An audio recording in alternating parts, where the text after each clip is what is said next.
Hello, everybody, and welcome. This is the Apostate Prophet.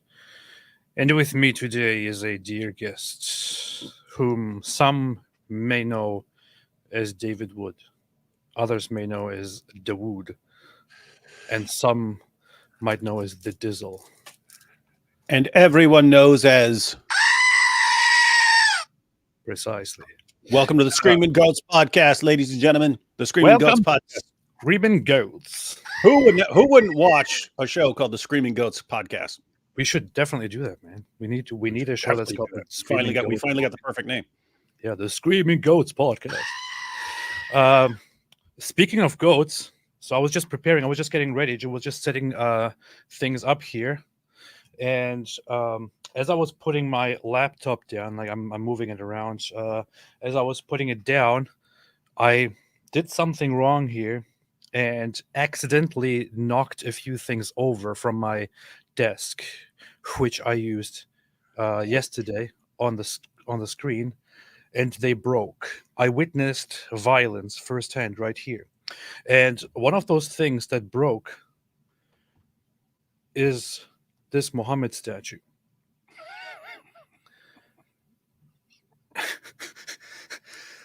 And there can be only one reaction to that. As I was setting up my stuff, this fell down, and I look on the ground and I see, oh, what is going on? And so the wing here broke apart. The Muhammad can no longer fly. Then the horn fell apart. I still don't know where the rest of the horn is. Then this weird flame thing at the top fell apart. I don't know. The Lord has spoken. I feel like there might be some divine message here with this, because this doesn't just happen. Doesn't just happen.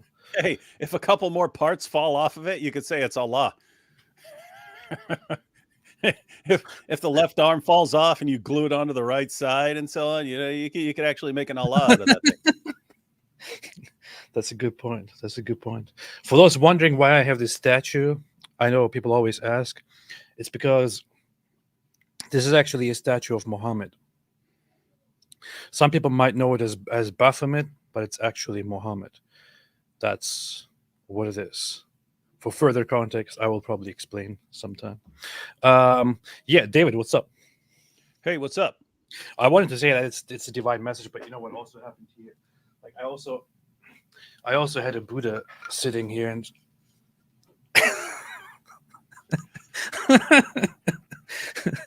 Buddha lost his head as well. Like, the Lord has spoken. Well, this is clear. This is Islamic. This is an Islamic message. This just strengthens my idea that Islam might be true, and I'm thinking of reverting right now, because who else beheads things like this? Strike it anyway. Yep. All right. So what's up, David? What's going on? Lots of stuff has come out just in the past couple days, man. You see, like too much to even respond to. Yes, that's true. There's like 20 interesting shows that people are asking us to comment on. Yeah, too many interesting shows. Today we are going to look at one of those interesting shows. David, are you aware of these people whose names are fresh and fit, as they were named by their parents for some weird reason?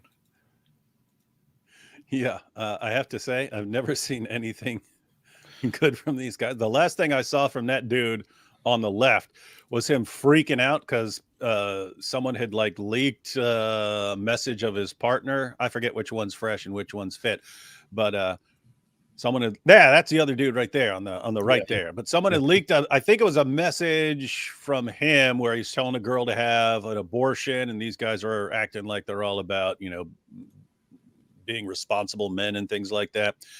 And then, so anyway, so that was one issue.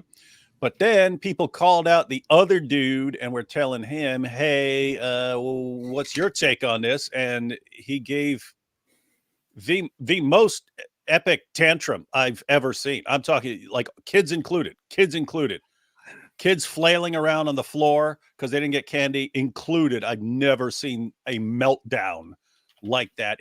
I've been to multiple mental hospitals where I've seen people just completely lose it and melt down. I've never seen a meltdown like that. And these guys are like the strong representatives of masculine manliness now.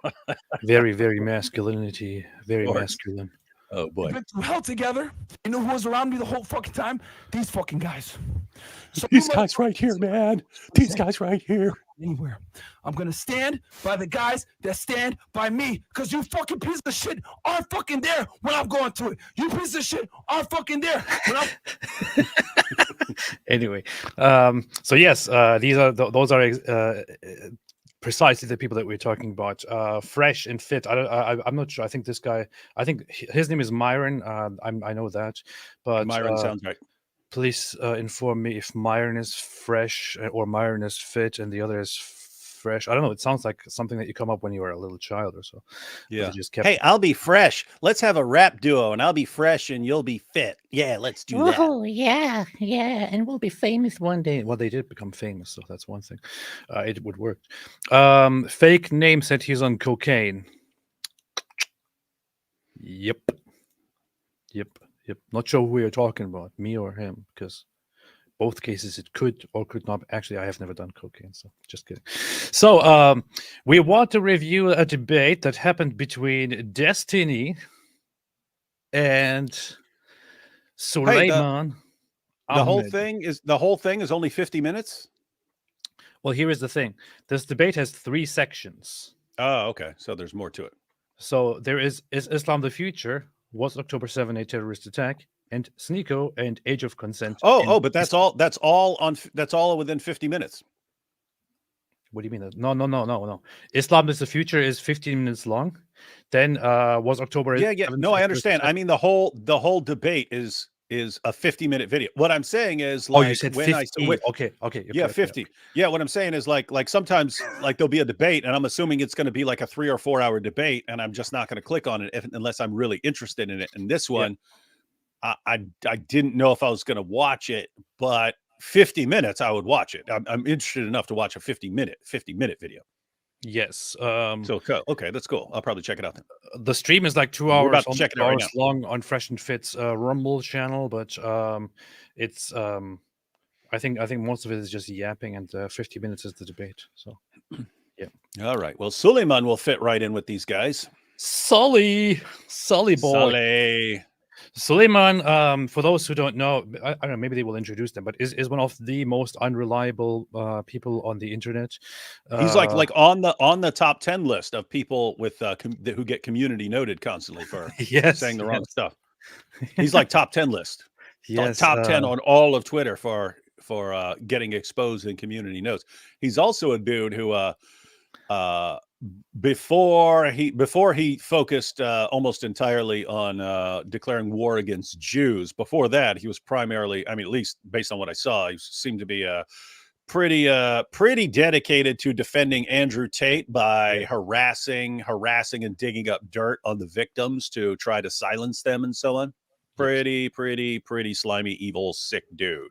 Yes, this account here, community notes violating people, actually regularly posts top 10 accounts with the most community notes. The last one published on April 16th was Illuminati bot number 1, Concerned Citizen, and so on. Jackson Hinkle number 4, of course.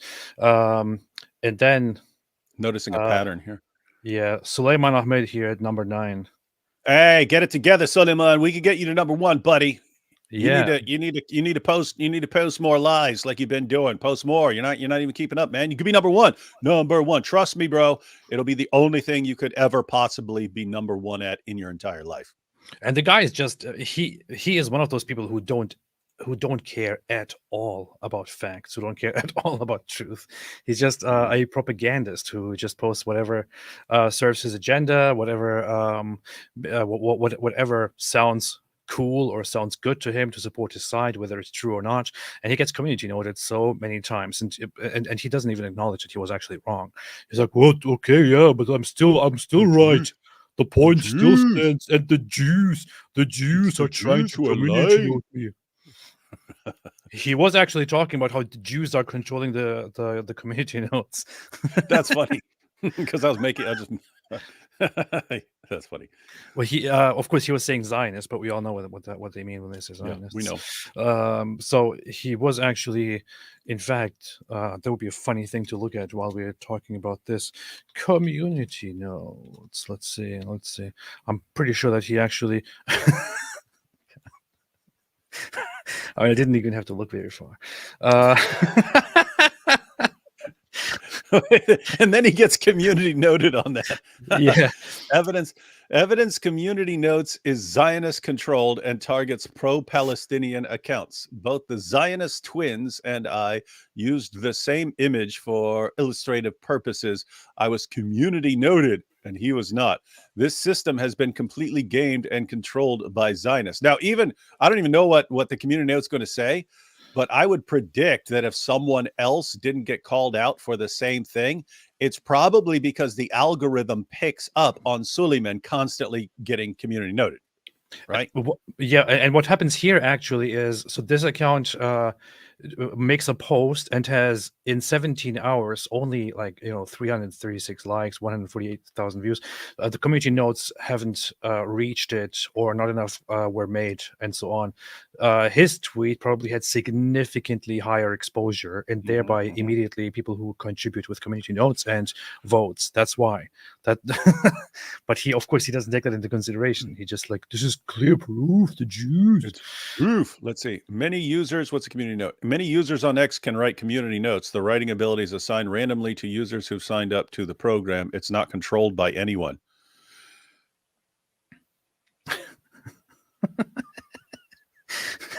No, it's the Jews. Like Elon has a room full of Jews, rabbis. Our community note's going to allow us to post who did 9/11. No community note, by the way. That's funny.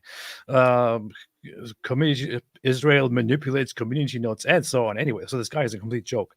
But aside from that, of course, we don't want to talk trash about this wonderful person who is going to now do a debate and show to us that Islam is the future. Let's look Islam. I believe that Islam is the future. That's how the song goes. Nice reference. 32 minutes or 2:30, right, to go ahead and give their full stance and then get uninterrupted, and then other individual will go ahead and give their full stance uninterrupted, and then we can go ahead and. What in the world is that noise? What? You hear that too, right? There's this cracking. Do a back and forth after the first round, at least when the stances are made. The first topic. If it's just his mic or the other guy's. I wonder if it's just. It's still audible. First round, at least when the stances are made. The first. Yeah, I also downloaded the version directly from Fresh and Fit, and it has the same noise. So, I just have to continue. Yeah, they just have a crab sound guy. Yeah. What the hell am I doing? Yo, we are so familiar with y'all. We forgot to introduce y'all ninjas. Yo, Desi, I'll start with you, man. Can you introduce us to the people for the people that have been living under a rock? Yeah, I do. That's life. That's what all the people say. That's life, man. Just got to put up with it. They have crap audio. They got crap audio. We can still hear them. We can still hear what they're saying. Joshua said $100 courtesy of Arnell Letic. He educated me today. Apparently, Aisha wasn't 9. They don't start counting until after puberty. Yeah. You see, so 12 they make claims like that. Yeah. 12 minus 14 plus 9. This is the proof you're finished. Yeah, they do make things up like that are made specifically for people who don't know any better to go, oh, I didn't know that. That's interesting. Whereas if you actually read the passages, it makes no sense. Yeah, make no sense. 12 to 14 plus 9, so she's in her 20s. Really, playing with dolls, playing on a swing, and prepubescent, as the sources say. She's prepubescent in her early 20s. Interesting. It is ridiculous. Absolutely ridiculous. Absolutely. No, they only mean prepubescent if you count from after puberty. So, once a girl reaches puberty, then you start adding numbers to it. If those numbers are the age of a person who, if you didn't factor in the fact that we're already talking about after puberty, if the number of years after puberty would be the number of years of someone who would still be prepubescent, if you weren't using this complex Arabic number system, then you can call her prepubescent, even though she's in her 20s. Alhamdulillah. Yeah, that's Mental not how gymnastics. any of this works. This is complete nonsense, complete garbage. The hadiths clearly say that she was 6 years old at marriage and Yeah. 9 years old at consummation. So, and it describes her as a girl who hasn't reached puberty, and then at some point who apparently it is implied probably does reach puberty at some point. We don't know Yeah, exactly because she when. starts talking about Muhammad molesting her during her Yeah. menses and stuff. Yeah, and Hey, unless you want to, of course, accept that she was probably like she was, I don't know, she reached puberty. Wait, this doesn't even make sense. It makes no sense it at all. doesn't. Anyway, It continue. makes zero sense, dude. Yeah, what you can, guys, when someone says something like that, when someone makes that kind of claim, oh, the way the Arabs counted was they started counting a person's age after puberty. Oh, okay. So when the Muslim sources say that Khadija was 40 when she married Muhammad and started having kids with Muhammad, then that's actually calculated from puberty. So let's say she reached puberty when she was 10, then she was actually 50 when she married Muhammad and then had all those kids. That's a record. That's a record to have all those kids after the age of 50. But guys, whenever someone says something like that, because you'll hear this all the time, and all they're doing is making it up or regurgitating it from someone who made it up. But there's no scenario where this is actually authentic.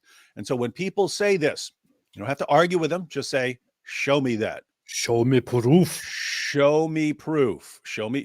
Where are you getting that from? I'd like to see where you're getting that from. Interesting. You can even say, hey, that's interesting. I'm not familiar with that. Could you actually show me that? Because people make stuff up. I just want to make sure that it's actually authentic. So show me that from the Muslim sources. Show me that from the Quran. Show me where the Hadith says that you don't start counting a person's age until after puberty. Show me that. Because otherwise it sounds like you're just saying it. And then compare the And evidence. I like to, and you don't want me to just believe. Yeah, you don't want me to just believe what people say, right? You want me to, we all want to go where the evidence points. So you obviously have looked into this, so you know what the evidence is. So show me the evidence that convinced you. Yeah, Alex Al said AP looks pale today. Ashkenazi confirmed. Definitely, yes, definitely. As Go everyone back to knows, Europe. Go back to Poland. Go back to Europe, where you come from. This is a funny trend. There, I see lots of Jews who look more Middle Eastern than lots of Arabs post selfies of themselves saying, "Go back to Poland." just making fun of that stupid trend. Yeah. Anyway, let's see. Let's have a look at in philosophy on YouTube. I'm far left or far right, depending on who I'm arguing with. And today we're going to talk about my Islamophobia. Funny. He said I'm far left or far right, depending on who I'm arguing with. And then he talks about Islamophobia. Oh boy, he's funny. He goes in. Welcome to the show, Destiny. Thanks. Welcome back. I'm Sulaiman. I'm on Twitter. I investigate certain things, and yeah, same topics: politics and philosophy and theology. What in the I didn't know hell what is his accent? I didn't know what I never knew what he sounded like. I only knew him from his tweets. But what? I genuinely, anyone know what his accent? What is this accent? I don't get it. What? It sounds atrocious. It sounds like it shouldn't exist. And I say this completely without any. I mean, you can have a completely ridiculous, horrible person there with a great accent, right? Or vice versa. But what in the world is this? What is this? Yeah, his accent's so stupid. Russell Brand right now is like, what kind of stupid accent is that? Yeah, isn't it? Jack G said Bradford, England. Okay. Sounds Indian English, says They just North I just saw Tommy Robinson posted a thing about Bradford where they went full Islamist in the election. Beautiful. That's how it should be. Yeah, exactly. Awesome. First question, guys. I'm just going to go ahead. I'm going to start the timer here. We'll start with Destiny's kicking it off. Open-ended question: is Islam the path? And I'll just leave it open-ended, and you can go ahead and take it how you want. The path to what? Champion. Hell, yeah. Destruction, chaos, terror, yeah. Yeah, I understand Pedophilia. asking the question and leaving it like that, but that's a little bit too open, and isn't it? Like, Is Islam? Yeah, Destiny should have said it. Is Islam the path? The path to pedophilia? Yeah. Next question. That's exactly what he should have is said. Islam the path to hell? Yeah. Man. Is Islam the path to the destruction of Western civilization? Yes. Yes. Is it the path to a number of Sharia-compliant hellholes that no one wants to ever live in and people have to then flee? To other places, yes. So yeah, we need more. Need to know more about. You got to say exactly the path to what, Myron. Yes, Come on, yes. this is basic. This is basic stuff. Yes. Liberal democracy. I think that people like to push certain religions because things become trendy over time. But I think the important thing to keep in mind is right now, America runs the world. We don't just run it militarily. We don't just run it economically. We also run it culturally. And I think the reason why is because our values allow so many different types of people to come here. Like, just look at the four of us, around this table. Like, how many people here are from other countries or whose parents were immigrants? Like, the only country in the world where all of these different types of people, different types of religions, different types of ideologies can come together and then form a business in a capital free investment environment and then broadcast that to the entire world on American invented technology is the United States of America. No Islamic country has done that. Ottoman Empire fell. Nobody's replaced it since. None of these Islamic countries are able to take as much culture as we have and kind of like mix them all together in the way that the United States has. And I worry sometimes that people that champion certain types of religions do so in kind of a militant way and do so in a bit of an exclusionary way as well. For instance, this is exactly what he means when he says far right or far left. To depends on who you ask or who you're talking to. I can see that from a leftist perspective, or from a I don't know, general or far leftist perspective, just what he says here might sound very very problematic, colonialist, imperialist, but he's proud of it. And this is why I love Destiny. He's based. He doesn't care. He's proud of it. We're proud of that. That's why everyone loves density. Yes. He's very he likes density. He does density very well. You should be able to make fun of anybody who you want. I think that you guys probably agree with that here more than anybody else. I agree with it on my platform, obviously. A lot of Muslim people don't agree with it. In France, when they did the Charlie Hebdo drawings of Muhammad, there were people that broke into that comic facility and they killed people because they were so upset that, people drew the Muhammad, Salah, whatever you say, praise be upon him, and they decided to go in. I didn't catch this the first time. Wait a minute. Why does he have to be so disrespectful? Hey, it's funny, by the way. Hey, Destiny, just so you know, that sallallahu alaihi wasallam is actually isn't that actually prayers of Allah be upon him? That's not the word for peace. I think that's prayers of Allah be upon him. Yeah, it depends. Greetings, prayers, peace. Sallallahu, so that would be greetings or prayers. Yeah, prayers of Allah. Yeah, it's not salam. Yeah. It's funny, but it's broke into that comic facility and they killed people because they were so upset that people drew the Muhammad, Salah, whatever you say, Salah the hood, Salah the hood, whatever. That's actually better. That's actually better. Like completely just distorting and then say whatever. It's funny because he doesn't even have to say it. He's just doing it for fun there and then saying whatever the you say. You know what he just reminded me of there. I don't know if you ever saw it, but there's a movie called The Good, the Bad, and the Ugly, classic.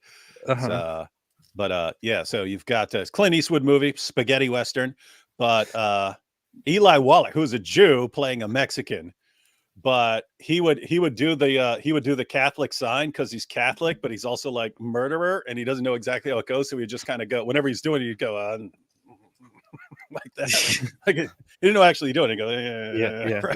And then he'd go on. But that reminded me of him, the Salaf over there. That's pretty much the spirit here. But just because Destiny didn't say it, here it is. That's how you say it, Destiny. Put that on your soundboard. Yeah. Learn something, Destiny. Learn it. Say it exactly like this. Yeah, just do it. Praise be upon him, and they decided to go and kill the dude. Killed multiple people in that attack. So I don't like the fact that for the people that champion Islam, it seems like they do so in an exclusionary manner, that everybody has to be Islamic, that everybody has to be part of their religion, and that they can attack and kill people who disagree with their religion. Because I think one of the most beautiful things about the United States is the fact that we can tell a Cop to fuck off, that we can tell a Christian to fuck off, that we can tell a Muslim to fuck off, that we can draw whatever we want, make fun of whatever we want, make porn out of whatever the fuck we want. And I would think that that is the coolest thing in the United States, and I think that that's what allows us to even do what we're doing here today. And I don't think any Islamic country or Muslim majority country has been able to achieve the world domination that the United States has when it comes to military, economy, and most importantly, culture. We're By dominating the way, the world, baby. by the way, I mean, this may be brilliant. I don't know if he's intending it this way, and I don't know. Like, he understands, so he's on the Fresh and Fit podcast. He's talking to an Islamist. All these guys respect his strengths. I don't know if it's like planned. He's going to build his entire cases of the United States being dominant and controlling everything else. You see, we're strong, right? We're stronger than you. Our system has made us stronger than you, and you're weak, and we're strong. Mhm. I don't know if that's like intentional. Like, he understands he's dealing with people who have this mindset of we're stronger than you. What are you talking about? We dominate you. We dominate you. You come to us and we control you. We can bomb you into anytime we want. That's based. That's That based. maybe, in other words, I don't know. I don't know if, like, if he were talking to someone else, maybe he'd have a different case, but he's talking to a Muslim. I don't know if he like dials up and it's just, we're dominant, you're weak. Yeah. Interesting.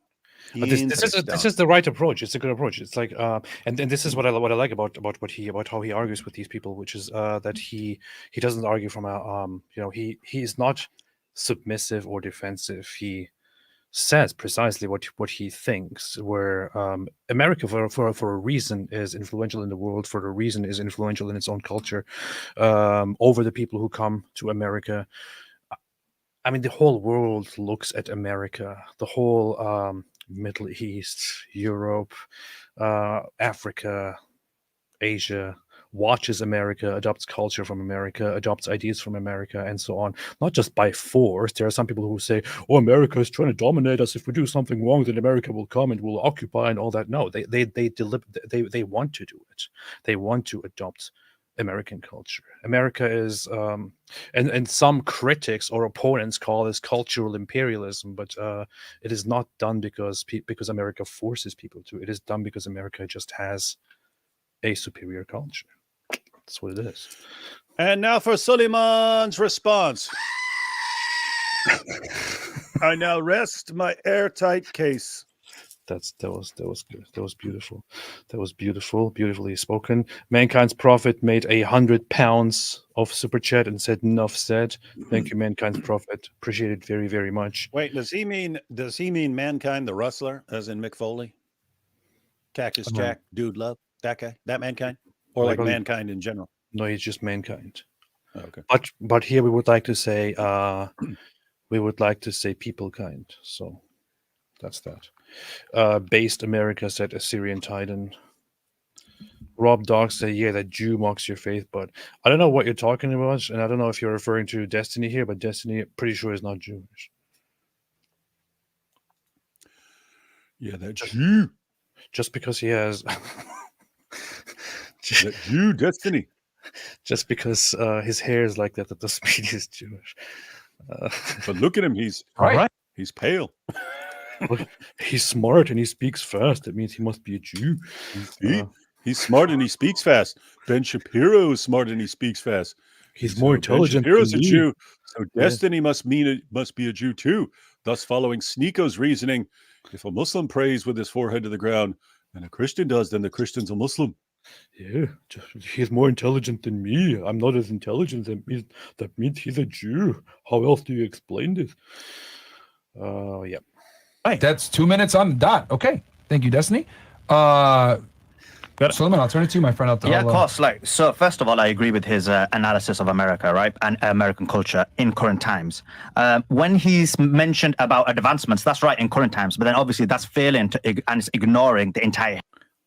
Is he going to actually argue that Islam has done this contributions? And if we go back to the golden age of Islam, and Islam invented algebra and coffee and all this other nonsense that's been exposed like a trillion times? He will probably do that. I'm just trying to figure out what he's saying, because at some point I can't. And they invented the camera phone. I saw that in the video. Mentioned about this of America, right, and American culture in current times. When he's mentioned about advancements, that's right in current times, but then obviously that's failing and it's ignoring the entire history, right? So what that demonstrates is you don't need to be a specific culture or religion, because if you look at history, it was many of. What in the hell? I'm serious. This is not even just about him. Who talks with such an accent? Please don't do that. I can't even failing understand. You don't need to be a specific culture or religion because What is a culture? It's He said culture. culture. It's culture. He did the Arabic literal K sound into the culture. If you look at history, it was many of the advancements that were made both in science, culture, literature, the Renaissance in terms of Greek philosophy, theology, science. All of it came from the Islamic civilization. All of it came from the Islamic Whoa. civilization, you compulsive lying moron. Are you retarded? Whoa. Give us some examples, Sully. We want to hear them. I mean, I have heard throughout my entire life. We have all heard it throughout our entire lives. We have heard, Islam made contributions to culture and science and literature and this and that. But what in the world is this? I've never heard somebody make this big of an exaggeration of the influence of Islam.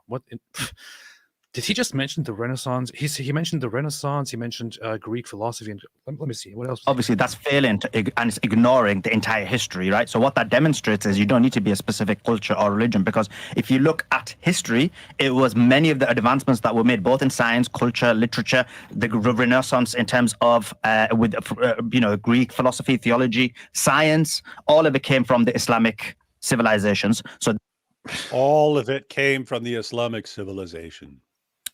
Greek philosophy came from the Islamic civilization. The Renaissance came from the Islamic civilization. Literature, the advancements in literature. Okay. Wait, hold on. Gotta open my other thing here. Open my notepad. My notepads here. So yeah, guys, there are two kind of main problems here. So one, when people say these things came from Islam, just start looking into the actual origin of the thing. It's the same issue I mentioned earlier when someone says, oh yes, the Arabs only started counting the age after puberty. Okay, show me that first. Show me that before we continue this discussion. Show me that. Same thing if you say literature, science, culture, Greek philosophy or whatever, and the Renaissance came from. Stop right there. Show me that. But so that's one issue. So that's one issue, right? One issue right there. The other issue. So first of all, bull, absolute bull. But two, even if that were true, why didn't it last in Islam? So if you want to say that, yes, because the Jews stole it. Yeah, that's what you want to get them to. If you want to say, okay, 1100 years ago, Islam was this great fount that gave rise to the Renaissance and the scientific revolution and math and Greek philosophy and all this, and Islam produced all this stuff. Why did it die out so quickly? And then it took off everywhere else except the Islamic world. And then just the Islamic world somehow suffocated it. Why? Because they can't say that it's a problem with Islam. They can't say it's because Islam just suffocates these things. So they have to blame someone. They're either going to blame the Jews or they're going to blame the West or they're going to blame someone. And so, okay, so Islam is actually weak and flourished for a little bit, which that's even granting that they've successfully answered the first part. But it never lasts in Islam. It lasts in other places. Other places flourish and keep flourishing. And Islam, it just never lasts. It's something about Islam suffocates it. So you have to blame Jews. Yes.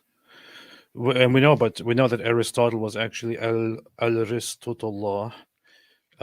Socrates was actually Socrates. And so on. Yeah. That they weren't backward. They were actually visionary in the past. Obviously, things develop and change. In terms of Islam being exclusionary, that's completely not true. Like Islam within or totalitarity allows all religions. Totalitarity? Psychology. Did he say totalitarity? What? This guy's a lawyer? He's a lawyer who just said totalitarity? I really wasn't prepared for how terrible this would be. Oh my God! You need to put totalitarity on your soundboard. But it's totalitarity. But he actually says that Islam accepts all cultures and enjoys. Yeah, that's what it does. That's what it does. That's why Muhammad said in Sahih Muslim, "I will expel the Jews and Christians from the Arabian Peninsula and will not leave any there but Muslims," because he wants this all face intertwined working as one. Yes, Islam allows all cultures. Well, this is too much, man. I don't know how we're going to get even. So the first, you're not going to get through 10 minutes of this, man. Islam brought everything That is his first issue. His second issue is Islam loves everything. Islam allows all cultures. All right, man, this is just so bad. Terms of what he's talking about in terms of freedom, I'm for all the freedom. The problem is we're seeing in real time that this propaganda no longer works, because in reality we've seen it. You speak against Judaism, you speak against Zionism, and they completely want to censor you. You're not allowed to mention. Like Really? you're doing right now. Yeah. Wait a minute. This guy and all his buddies complain about Jews all day, every day. And what did X do? She said, "Hey, let's bring back the king of it, Nick Fuentes. Let's bring him back up." They're platforming people who hate Jews. Look at this. Sheikh Sulaiman. I'm just searching for Zionism, like the simplest term here. Zionism. Endless posts every day, all day. This is the proof. Look how we've been silenced. Look how we've been silenced here. This is the proof that we've been silenced. Isn't it amazing? I just find it amazing, like the complete disconnect from reality. Everywhere I freaking look, all I see is Jews. And then simultaneously with that, it's, why aren't we allowed to complain about Jews? How come we're not allowed to complain about Jews? Jews are stopping us from complaining about Jews.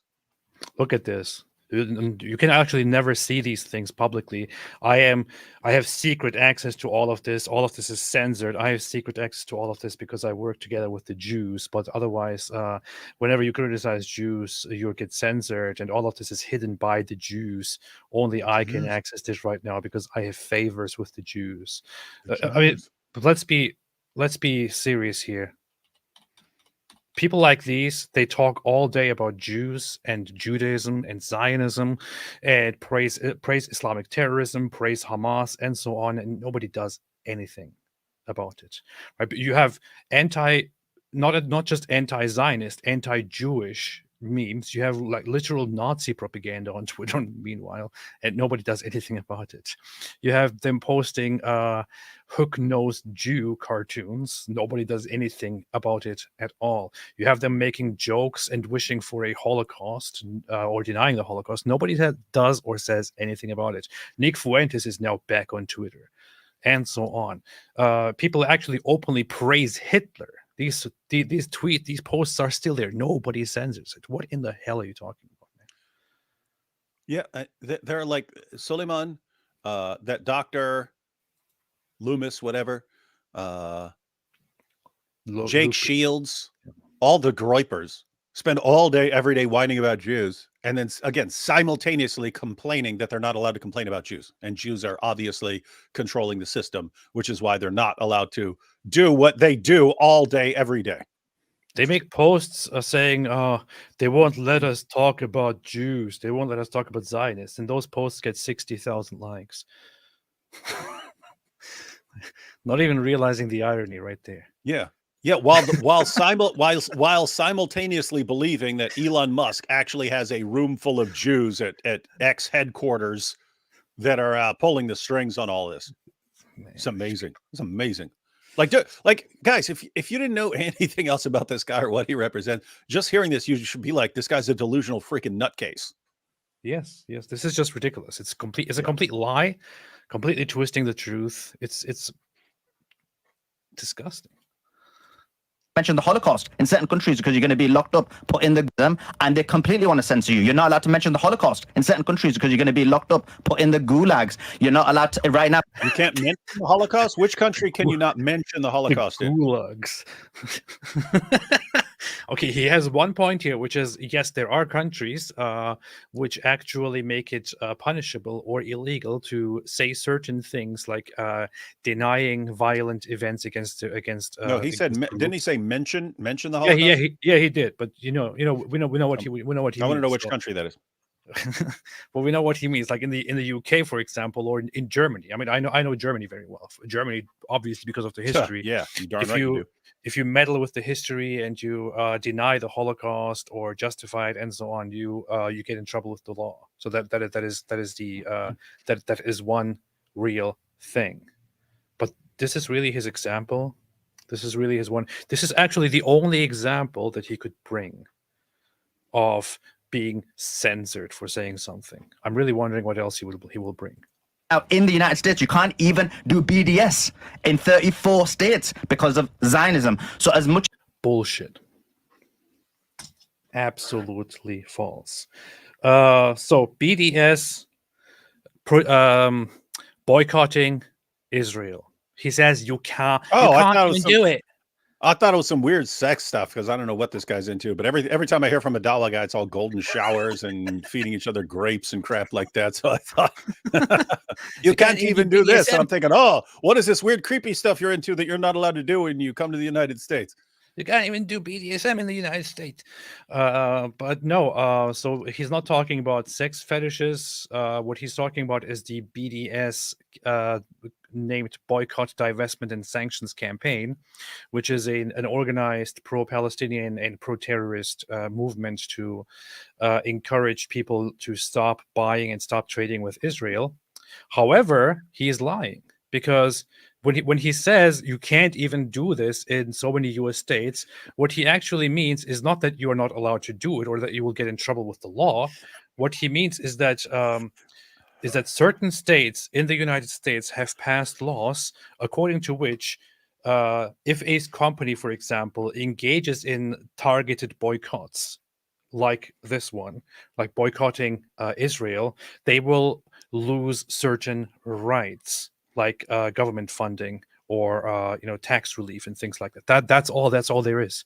That's all there is to it. So you don't get imprisoned or arrested or fined or whatever it is. It is just about withdrawing fundings or relief and things like that. That's all it is. This is what he means when he says you can't even do it. Yeah. So I was thinking about that being something perverted and what it could possibly mean. And I was like, well, what would it stand for then? He's complaining. Did you know that in the United States, you're saying that it is this free place, but we can't even do what we do back home called BDS, which is banging the sheep. We're not even allowed to do that in 34 states. You call this a free place? Back home, we're all about banging the sheep, and you can't do it in 34 states. Yeah. We call it BDS. So you have an example here. For example, let's see. We have certain maps which have, and by map I mean I'm referring to actual maps, a visual of countries, not to Islamic apologists who are minor attracted people. So here, for example, we have an example from the state of Illinois. It says, signed a historic legislation making Illinois the first state in America to divest its public pension funds from companies that participate in the boycott, sanctions, divestment movement targeting Israel. So this is what he's talking about. To divest its public pension funds from companies that participate in the in the boycott, sanctions, divestment movement targeting Israel. This is what he means when he say in America you can't even boycott. He's actually equating this to not being allowed to criticize Islam in a certain country and going to jail or being in prison, for example. This is just so stupid, man. and even do BDS in 34 states I don't even do BDSM. because of Zionism. Not allowed to bang the sheep. So as much as he wants to say it's not, and when you look at extremism, yes, there are extreme elements within Islam. One isn't going to deny that. But from a proportionate perspective, we've seen it, the extremism that's happened within Zionism. And so extremism is bred from. What is the extremism in Zionism?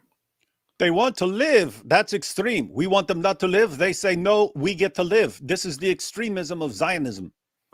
He's saying we've seen it as if we have talked about it and established a certain fact. That's not how it works.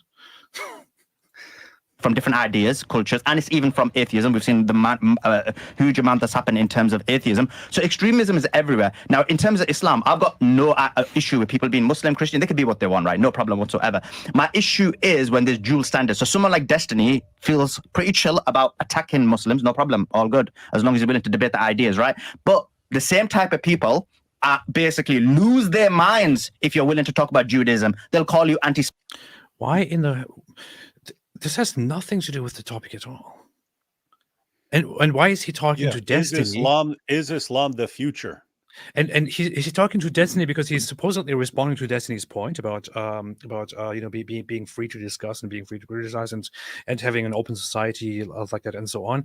And then he's talking about how I personally don't have a problem at all with people saying whatever they want about Islam, but I have a problem with the double standards. Like as soon as you talk about a different religion like Judaism, who does that? Destiny doesn't do it. He's your opponent here in this conversation. Secondly, why in the world is this relevant? Why in the world is this relevant to the conversation about Is Islam Islam the future? that we are having? Yeah. Guess what? Destiny's point. He could have argued in like 37 different ways. He chose to say, in effect, that whatever we have in the West has made us very powerful and very prosperous, way more powerful and prosperous than you. And therefore, if we talk about something that's the future, it's not going to be you. You don't make powerful, prosperous places. You make crap holes, and then you have to come asking for handouts from Western nations. So whatever the future is, it's not you unless the future is a dystopia. And then this guy responds, but what about Zionism? Well, that's another example. They took a place and made it very powerful and prosperous. So powerful and prosperous that the entire Muslim world can't touch it. So it seems like they would be the future and not the people who are reduced to whining on college campuses and, well, if we can't fight you, then we'll go put a tent over here. Okay, what's your plan there? If I have a tent, I got a tent, and then I'm going to take a garbage can. I'm going to chop up the garbage can. I'm going to use it as a shield. I'm going to charge at police and get the crap beat out of me. Wait, what? These are the brilliant plans that come out from your position? Because this sounds insanely stupid, and it kind of explains a lot right now. It does. But especially if you're going to talk to Destiny, you should probably not bring up this whole idea of, you can't even say anything about other religions or other ideas. Destiny is one of the last. Yeah, doesn't he blast in all directions? He does, and he also doesn't even even if you say the most messed up, most unacceptable things that are completely evil to him, he doesn't shut you down for it. He actually laughs about it and talks about it on his channel. So the guy is like the least pro-censorship guy. They'll want to put you in jail. So there is the dual standards, and and Judaism has the same standards that Islam has. The only difference is by the way, think about like the examples that he gave there, right? So his examples of it's dual standards. What is Destiny saying? Hey, if you criticize Muhammad, even in a Western society, you'll have jihadis coming and breaking into your place and slaughtering you in the name of Allah. I don't like that Islam does that. And his response is, but it is illegal to bring up the Holocaust in certain places. What he really means is to deny the Holocaust because they were coming up with methods of shutting down Nazis in a post-Nazi world. Yeah. Don't reestablish. They were so concerned about Nazis not regaining their ground that they're like, you even freaking start talking about this stuff, we've got a problem with you. There were reasons for it. If you want to say now, keep in mind, I'm from the United States of America. You can deny the Holocaust all day long. You sound like an idiot, but you can deny that all day long. So I'm not even a fan of the laws. But to compare that, guys, you cannot deny the Holocaust because we just had one here, and we're worried about Nazis sort of rising up again. So we're going to take care of that. Comparing that to like gunning down cartoonists. Yes. Weird comparison. Plus, also the nature of the criticism or the mockery, whatever it is. So there's Destiny's example as drawing a Muhammad cartoon and then being gunned down by terrorists. The response to that by him is, you can't mention the Holocaust or you'll go to jail. Or you can't talk about Jews or you can't talk about Jewish people and they will be offended. And by the way, wasn't it totally irrelevant? He said America. Hold on. He's talking about how, so on one hand, you have mocking Muhammad. On the other hand, you have, for example, denying the Holocaust or demonizing Jews, for example, completely different things. So are Jews around the world going crazy because people are insulting their religious values or their religious beliefs? Are people making cartoons about Judaism, about Moses, about whatever it is, and Jews are trying to violently shut it down? Is Israel trying to violently crack down on people who criticize Judaism? No. Jews themselves, Israeli society itself is quite critical. Nobody cares. Jeez. And I mean, isn't what he just said irrelevant? I mean, Destiny's example was America, right? Yeah, he did Didn't bring. Destiny say- He did say that in America we can talk about everything. In Islamic societies, in general, this is not possible. Or Islam. He brought up the example of Charlie Hebdo, for example, which is in France. How Yeah, but he's can't saying that's Islam. Like, I don't want that spreading because that's what that ideology does. He goes, here in Yeah. America, we can say what we want, and I like this. And then Yeah. Sulaiman brings up, but in some places you can't bring up the Holocaust. No, true, That's you can true. bring up the Holocaust. But he's saying, even if you wanted to say some country where you can't deny the Holocaust, you can deny. Again, this United, as far as Destiny's example, this America, you can deny the Holocaust all day here. Who's stopping you? Yep, that's true. Hased TRH said you can't criticize the Talmud on YouTube. I have seen multiple is that videos. joking? No, this is actually serious because this guy is a complete idiot. I've seen multiple videos actually analyzing and criticizing and discussing the Talmud. I did see certain videos that were censored or that had notes on them, and those consisted of things that just took online memes of fake quotes and things like that and put them on the screen. That's it. Please show me an example where somebody actually made a video criticizing the Talmud and it was taken down. Show it to me. Yeah. Show it. What this clown means is I had this video where I was talking about how we need to exterminate all the Jews because of what's in the Talmud. And then you see, I'm not allowed to talk about the Talmud. That's what he means. Oh boy. But there's currently another war going on. I'm just distracted because I opened my YouTube tab and saw that the other war is in full swing between Kendrick Lamar and Drake. And Kendrick Lamar just published a new song about it. People are going crazy. There's one war, which is the whole Israel-Hamas war, and then there's a more serious war right now, which is the Kendrick Lamar-Drake war. Not sure which one will lead to an all-out world war. We'll see. Won't call them out, and obviously we know why. So when you say you run the world, I guess America does. What do we know why? And and Judaism has the same standards that Islam has. The only difference is someone like Destiny won't call them out, and obviously we know why. So when you say you, nope, false. First off, pretty sure Destiny, if Judaism had such standards, wouldn't shy away from calling them out. But secondly, Judaism doesn't have the same standards. Okay, Judaism doesn't have the same standards. Judaism doesn't tolerate people going out there and actually violently shutting down people who insult Judaism, or I don't know, whatever it is. Or what standards are you even talking about? What standards even relevant to whatever Destiny just mentioned are you talking about? And yes, I've heard on multiple occasions, Clementine says that Destiny calls Jews out all the time. I've heard on multiple occasions Destiny talk trash about different beliefs, including Judaism and Jews.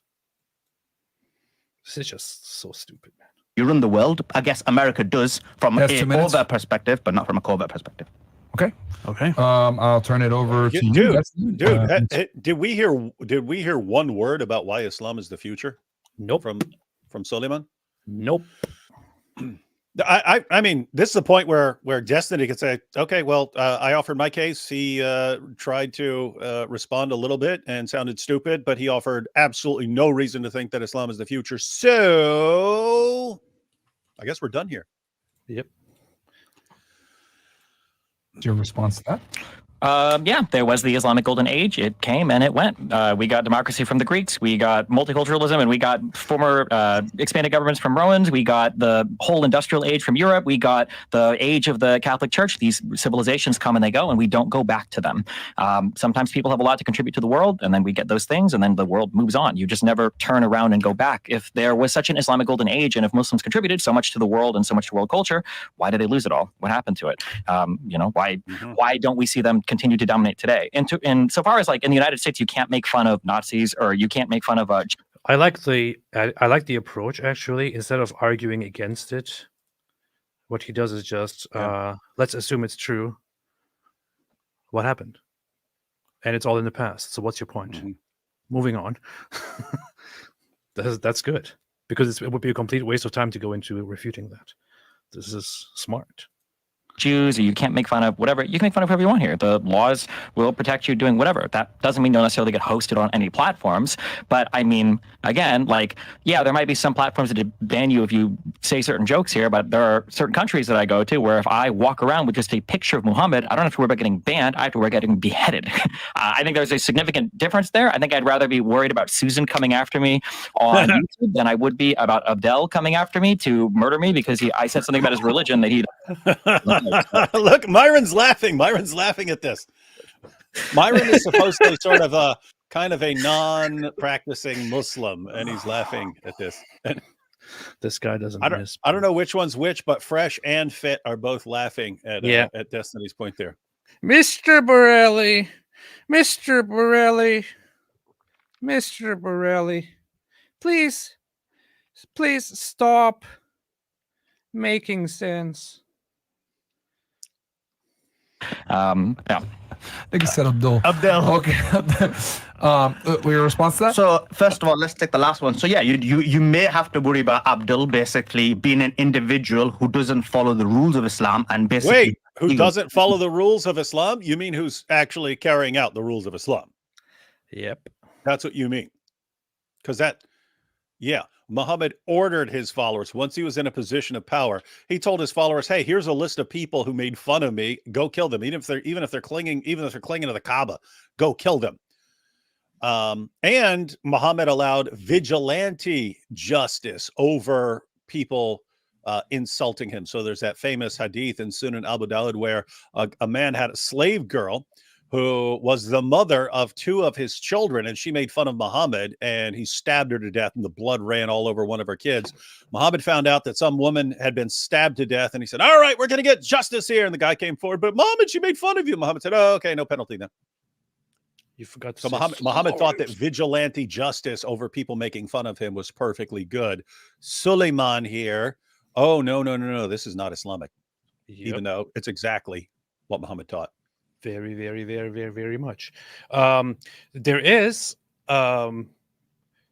some nuance. There is a middle ground here, or there is something that that could somewhat support what he's saying, but it actually doesn't really support what he's saying. Which is that later on, throughout Islamic history and Islamic jurisprudence, I know that in certain schools of Islamic thought, like in the Shafi school or the Hanafi school, for example, it is generally ruled that if an individual does something for which he deserves to be killed, like blasphemy or open apostasy or spreading corruption and so on, normally under the law, an individual is not supposed to go and kill that person. However, it is not considered haram and punishable by Allah to do such a thing. All there is, according to Sharia laws under different schools of thought, is if a Muslim individual goes and kills a blasphemer, for example, this is a misdemeanor, and the caliph or the law is supposed to bring this person to justice, and the punishment can then range from forgiving to reprimanding to small light punishments up to, I think, a few lashes. That's it. Just to discipline and to bring order and to say, we don't do that. Leave it to the law. However, it is not forbidden. It is not absolutely forbidden, and it's not haram to actually go out and do that yourself under Islamic law. Of course, there might be differences in different schools of thought in Sunni Islam, but this guy says that this is against Islam. It is not. There is no such thing. And even if you gave the full benefit of the doubt and went the Ali Dawah direction like that and said, "Oh, but this is only in an Islamic state," Destiny's point would still remain. I don't want that to be the future. I don't want you guys to spread until you get to establish that system that completely suffocates any sort of open criticism, open discussions on these issues, and therefore don't like it. Don't like it at all. That's the point, right? Because the Destiny is against such a society, and is and says that America is, for a reason, a successful culture, a successful society, because we don't do that kind of stuff here. We allow conversations to happen. When Sulaiman Ahmed then comes with the objection, well, of course, some Muslims go around killing people, but of course they're not supposed to do that because they're individuals. What's the point? It doesn't matter who carries it out. What matters is that Islam does not allow criticism. Islam does not allow free speech and free thought, which is why Islam is backward and dark and should be drained and flushed down the toilet. Probably be worried about. First of all, let's take the last one. So yeah, you may have to worry about Abdul basically being an individual who doesn't follow the rules of Islam and basically has its ego, just like you'd probably be worried about Weinstein getting angry with you and stabbing you because you went against Judaism, or for example, if you're walking in Israel just because you're Christian getting spit on, or if you're basically a different. Oh my God! Did he really? AP. How many days did I walk around around Israel wearing a cross? Every single day that we were there. How many people so much as like gave me a dirty look, let alone spit on me? 0. And he acts like, you're a Christian, you have to worry about walking around in a cross. I've been there twice for a total of about 3 weeks. Nobody even cares. Don't know what to do. Yeah, they do not care. Nobody even cares. They don't care. If you have a cross, if you have a Star of David, if you have a moon, if you have... And by the way, isn't it just interesting he flips everything back on the Jews?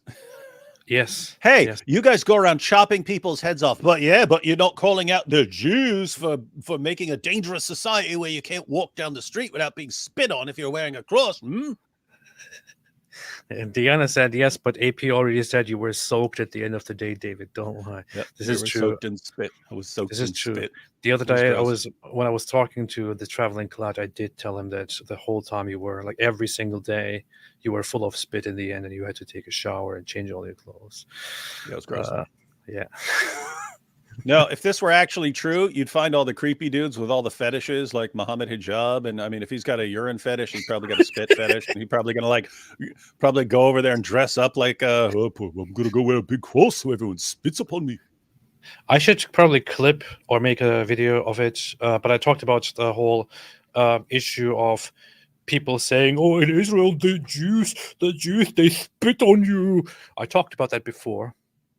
And what they're referencing is an extremely small group that is also extremely unpopular. And you can also see how unpopular they are when you see how Israelis interact with them. And I brought it right out here and showed on stream an instance of an ultra-Orthodox Jewish person of a certain sect saying that this is a tradition to spit, not, by the way, on Christians, but in the direction of them.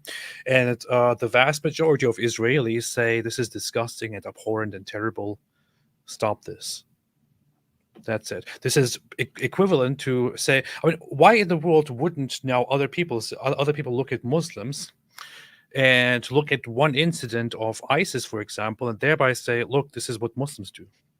Yeah, it's exactly what we should be saying. They've said all along for decades now, don't take what some Muslims do and say that's what Muslims do every step of the way. And yet any video of any Jew doing anything I've seen over and over again, you see, this is what Jews do. This is how David, how can you say this when this is how Jews treat Christians? Or any quotation by any Jew in history, but so-and-so said in the 7th century. So you see, this is what Jews believe. It's amazing stuff. Alhamdulillah. Israel just because you're a Christian getting spit on, or if you're basically just because you're a Christian, by the way. Christians in Israel, Paul. Here,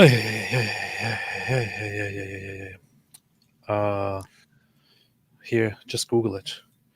A 2021 survey by CBS found that 84% of Christians were satisfied with life in Israel.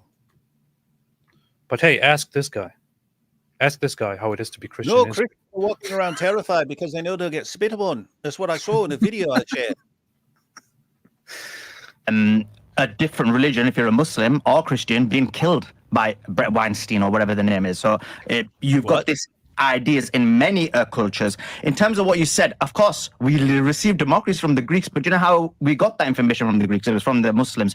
And you're right, civilization start and end. So in reality, your argument is this is the current civilization. So David, we got, if it weren't for the Muslims, we would have never, ever gotten the information about democracy from the Greeks. Bull. He said it's true. So Bull, what are you talking bull, double bull, triple bull, quadruple bull, all that stuff. Well, see, What the heck you is he have- even talking about? Exactly you like have what? no Muslim countries became democratic and then we copied them? No. the Muslim What- countries the- preserved the the only- democratic writings, which is why we now know that there was such a thing as democracy in only- ancient Greece. The only thing that you could possibly say in defense of anything, which doesn't get him within 1,000 miles of any idiotic thing he's saying, the European world kept the writings of Plato. So you go to like people like Augustine, and so they had they had access to Plato. Aristotle did not become as popular as Plato. He sort of fell out and so on. And what you could say, and some of the other Greeks and so on. So what you can say is that Muslims, as they were invading countries and taking over, they were taking over those areas and their libraries and the things that their scribes were producing. And those writings were preserved by Jewish and Christian scribes. Muslims eventually took over those places, had access to the writings, and then they were eventually transferred. The ones that Europeans still didn't have access to were eventually transferred over there. I mean, just imagine pointing to that saying, you see, this is the great triumph of Islamic civilization. Yeah. We took some people's writings. Other people had come up with the thoughts. Other people had translated them. But then we conquered the area, so we had them for a little while. Yeah. And you see, this is our great contribution to the world. Yeah. I did look up Plato. This is why Islam is the future. Plato was only invented in 1956, so I don't really think that you're right on that one. However, for the rest, I would say that it seems quite accurate. Yeah. Of course, we received democracy from the Greeks, but you know how we got that information from the Greeks? It was from the Muslims. And you're right, civilization start and end. So in reality, your argument is this is the current civilization. And based on your own argument, it will end. And actually, many historians say that the proletarians within any society become the dominant. And right now, according What did he try to say? Did he try to say proletarians? What did he say? Yeah, I think he combined like 5 words. that the proletarians within the proletarians. I think he's saying totalitarians and combining it with proletariat. I think he's saying proletariat. One argument, it will end, and actually many historians say he's trying to say proletariat, but that the proletarians within any society become the dominant. And right now, according to even historical literature, the proletarians are the Muslims. So this could be. Yeah, I see why he sticks to Twitter, because this would not be a good lawyer in a court. And Your Honor, the proletarians of the proletarians, what I was saying, what I was, you know what I'm saying, Your Honor. I don't even understand. Is he trying to say proletariats? Is he trying to say the plutonitarians? Is he to say that the totalitarians? What is he's? It's the Plato.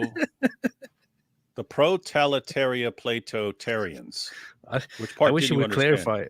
I wish he would clarify. I mean, this is the first thing I went for as well, the proletariat. But he makes it all very complicated. I don't get it. I don't know what he means. The society become the dominant, and right now, according to even historical literature, the proletarians are the Muslims. So this could be a situation where they the proletarians are the Muslims. Proletarians. They should. I'm not advocating that. I'm just from a historic perspective. When you're looking at civilizations come and fall. Totalitarians. Your Destiny's Chat also doesn't get what he's talking about. This is fantastic.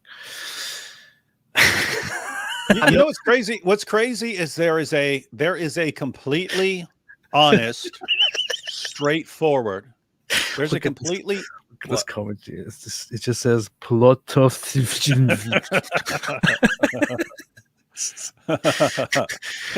and then Triad says can't even talk in his own accent. We should be checking out the comment. But here's what's crazy, right? So the topic is Islam the future? And he has to do all these stupid gymnastics and make up all this stuff and completely misrepresent anything. There is a perfectly honest response to this where he could actually make a case, and that is to say, yeah, we've got the highest birth rates, we're replicating the fastest, and you're inviting us in, so we're eventually going to outnumber you, because even in your countries you invite us in and we have the highest birth rates, and do the math, we're eventually going to outnumber you, and when we do, we're going to establish Sharia. So yes, whether you like it or not, destiny, Islam is the future, you're screwed. That's what he could say. That's what he could say. I mean, I hope things don't turn out. I hope things don't turn out that way. But that is the only possible case you can make for Islam being the future. People, yes. You see what the Jews have done. Look, even here, the Zionists. What did they do? Look, I'm on Twitter, so you know they put the Neuralink in my head to make me ramble and stutter. Hey, yeah, you should be giving them the "Why you stuttering," dude. You should be hitting the "Why you stuttering" button like every 2 words he says. Yeah, I didn't even think of that. Free protelataristine. Free protelataristine. I'm gonna change my username to something fun. Change it to protelataristines, something like that. No issue. I'm not perspective when you're looking at civilizations. Civilizations come and fall. I have no issue. I'm not trying to advocate that Islam should take over. That's not my point. My specific point about it is whether you're able to, someone like Destiny, able to attack Islam, and he's fine. He even said, I hate Islam, sorry.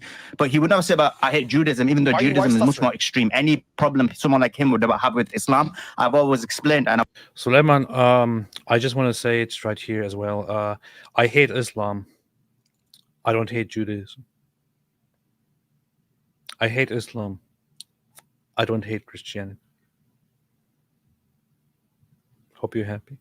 And he's fine. He even said, I hate Islam, sorry.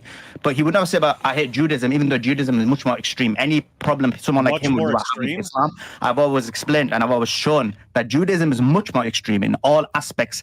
Keep in mind, dude, seriously, the topic is Islam the future. Is Islam the future? And he just he keeps going right back to Jews, Israel, Jews, Judaism, Jews. I wonder if Destiny will say anything about this because the conversation, as you said, is about the question was very clear. Is Islam the path? That's what Myron said. And Destiny talked from the beginning about how American society, for example, makes for an environment where we can freely exchange thoughts, where people are free to say and do whatever they want and so on. Are you allowed to say Islam you hate Judaism here in America? Yes, of course. Yeah, of course. Interesting. Of course. And Islam doesn't do that. Islam is a oppressive, totalitarian society where there is no free speech and so on. And this will not be picked up. It will not advance society. And this guy is like, oh, okay, Judaism. This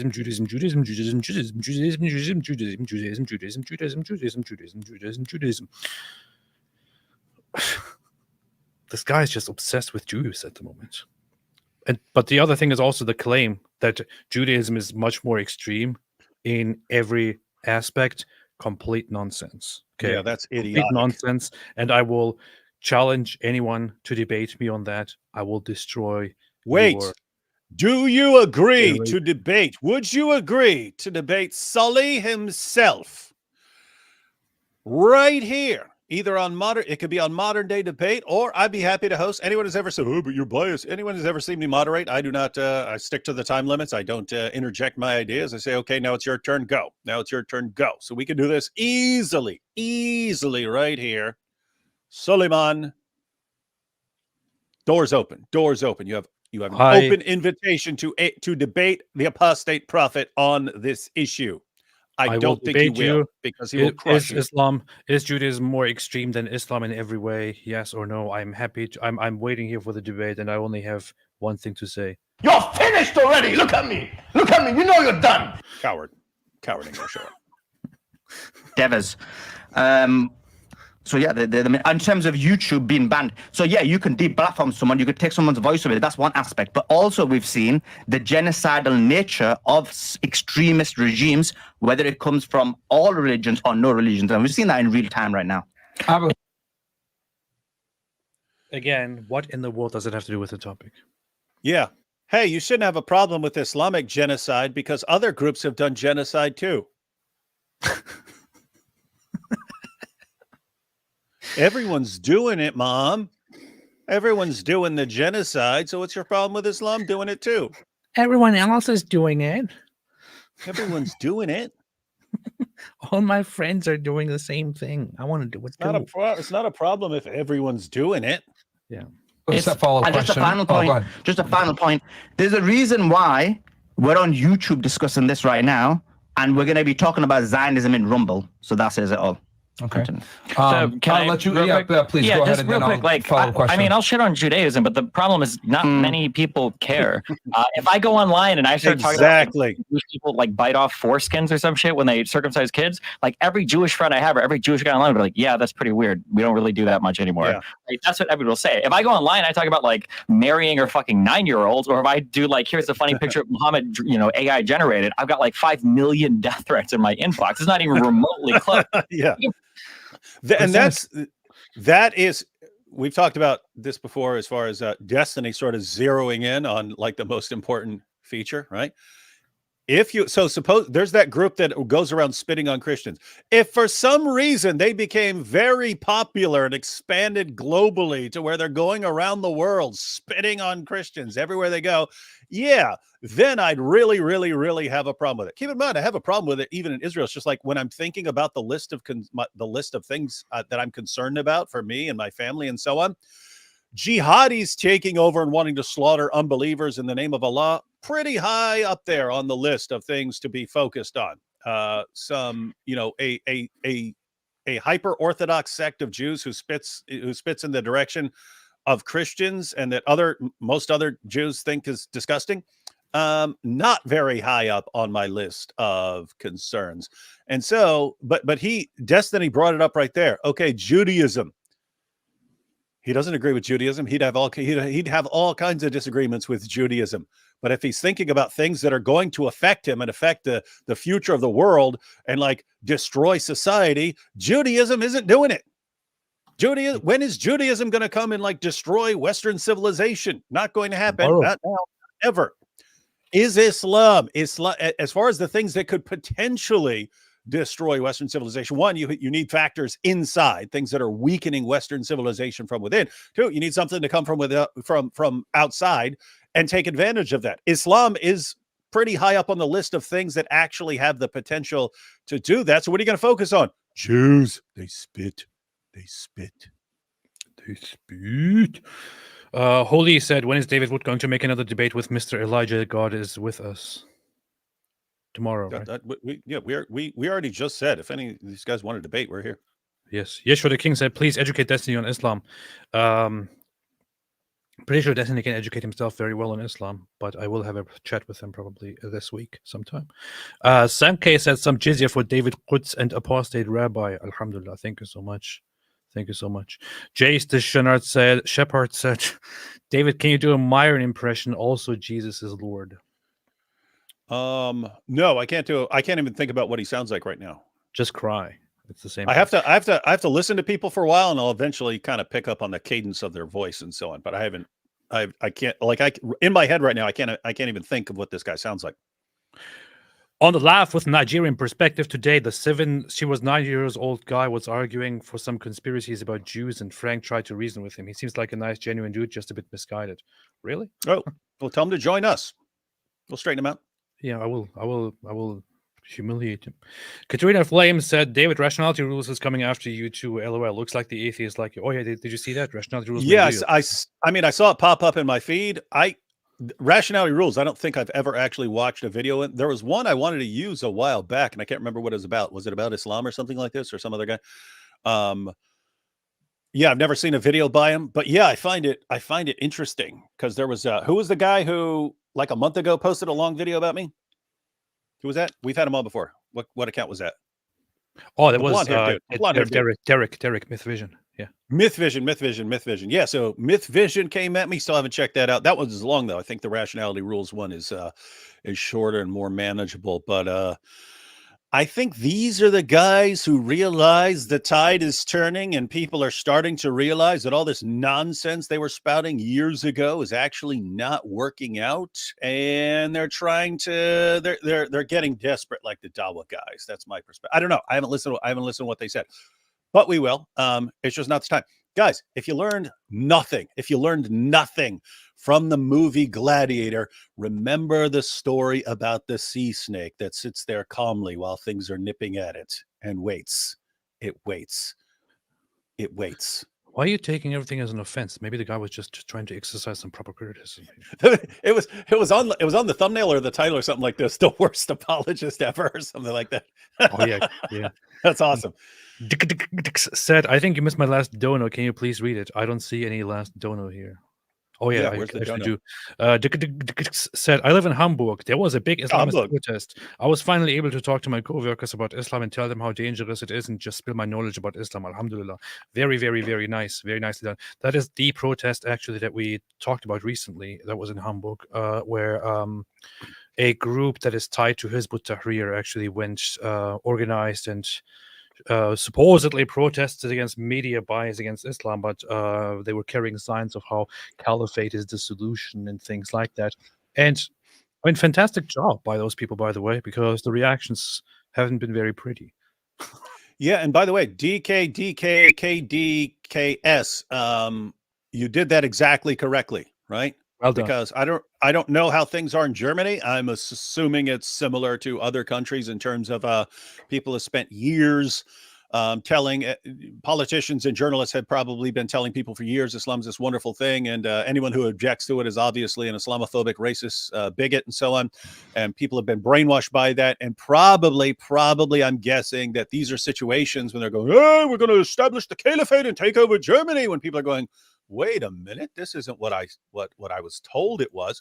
And these are the perfect opportunities where you want to step in and say, hey, let me explain some things to you. And people are going to be more receptive than in the past. So yeah, you're doing that exactly correct. This harms the image of Islam, which proves that it's actually the Jews who secretly organized those rallies. Yeah, and the McRib, the golden age gave us the McRib. Yeah, it's true. It's true. But here's one of the contributors that Sulaiman was just talking about. He said that everything came from Muslim, from Islamic culture. He specifically says literature. Like literature here, example, Shakespeare was actually a Palestinian Muslim who fought to resist the Zionist oppressor. His name was Sheikh Zubair.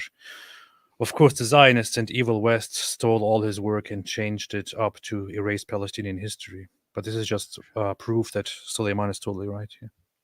Hear it, guys. Sheikh Zubair, Sheikh Zubair, Sheikh Zubair, Shakespeare, Shakespeare. See how they, this is what they do. That's what they do.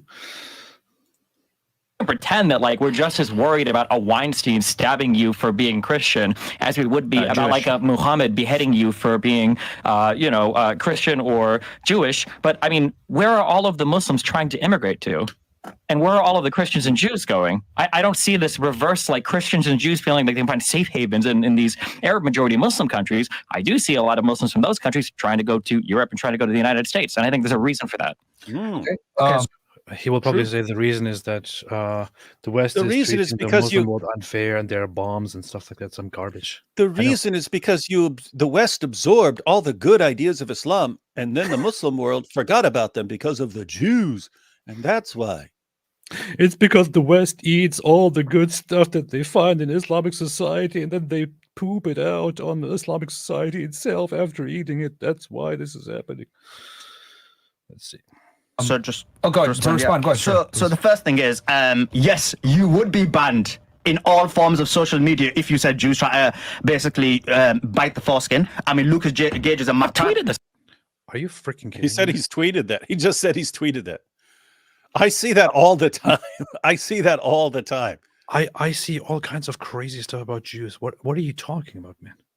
First thing is, yes, like I can't go on Twitter without seeing Jews. For some reason, that gets. I could just keep bookmarks full of things that people say about Jews, and it's just it's everywhere, man. It is And look, everywhere. he's got this smug grin on his face, like, I've refuted you. I've said it. If you say foreskin, then blah, blah, blah. This guy said, "Let's test it. Jews bite the foreskin." This was posted 13 hours ago, so nothing happened. Not yet. Not yet. But watch, Not he'll be yet. banned.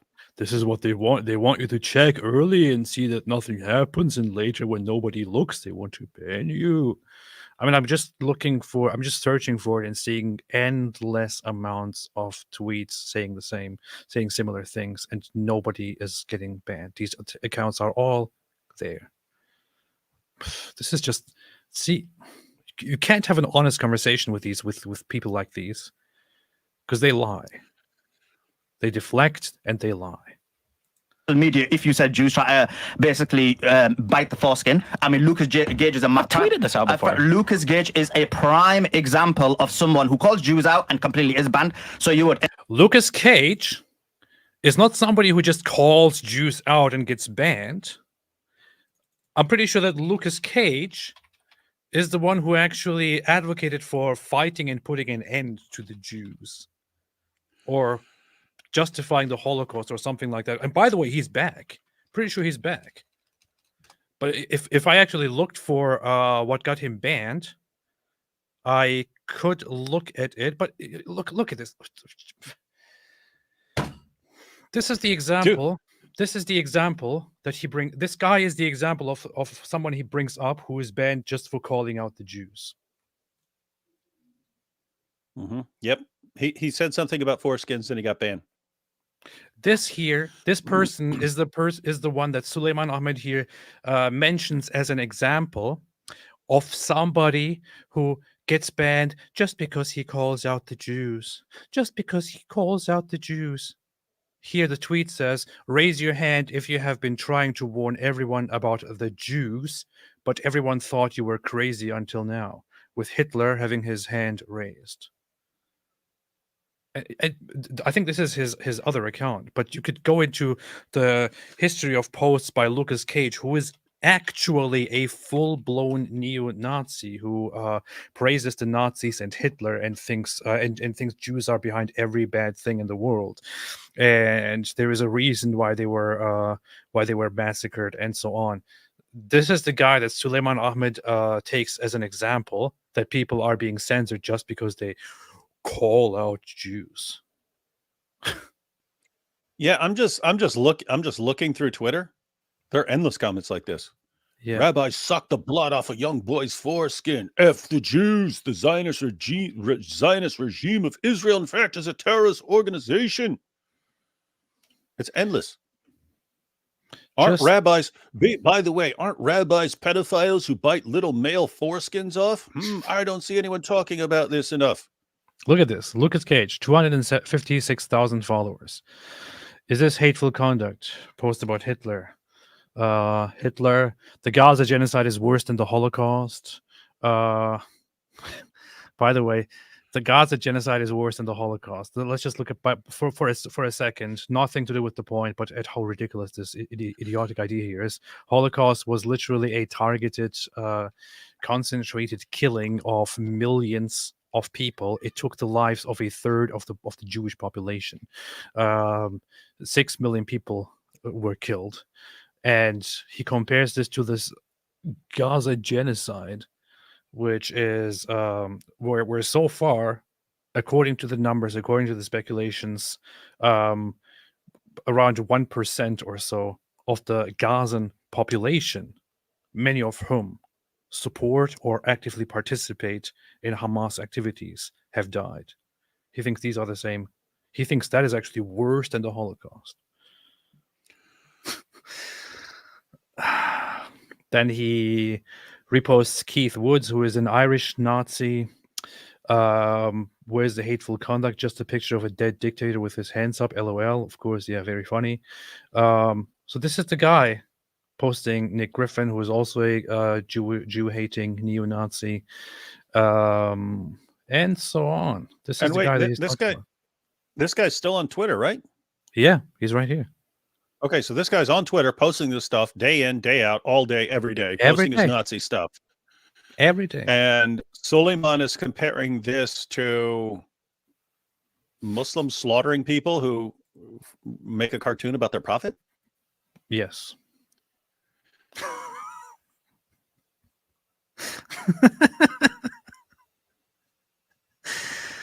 Oh man. Oh man. In terms of death threats, I mean, I've had a huge amount of death threats from Zionists, right? And I've had my name on a missile. Oh yeah, all these dangerous Zionists, killing people everywhere who are critical of Jews. And he said, "And my yeah. name on a missile." He's talking about when they were writing names with a Sharpie on the missiles, saying, "Haha, we wrote your name on a missile. It's about to we're about to fire at Hamas." Oh no, they wrote my name on a missile. The same thing as being slaughtered in the name of Allah.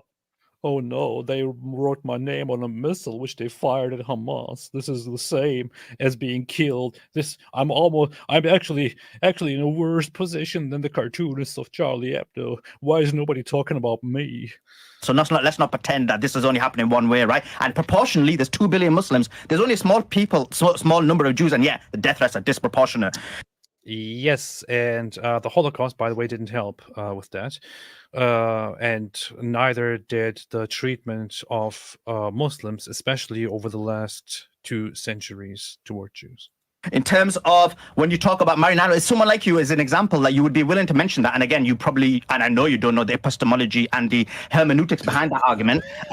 He said epistemology and hermeneutics. Hermeneutics. Yeah, define those words, Sulaiman. Define those words.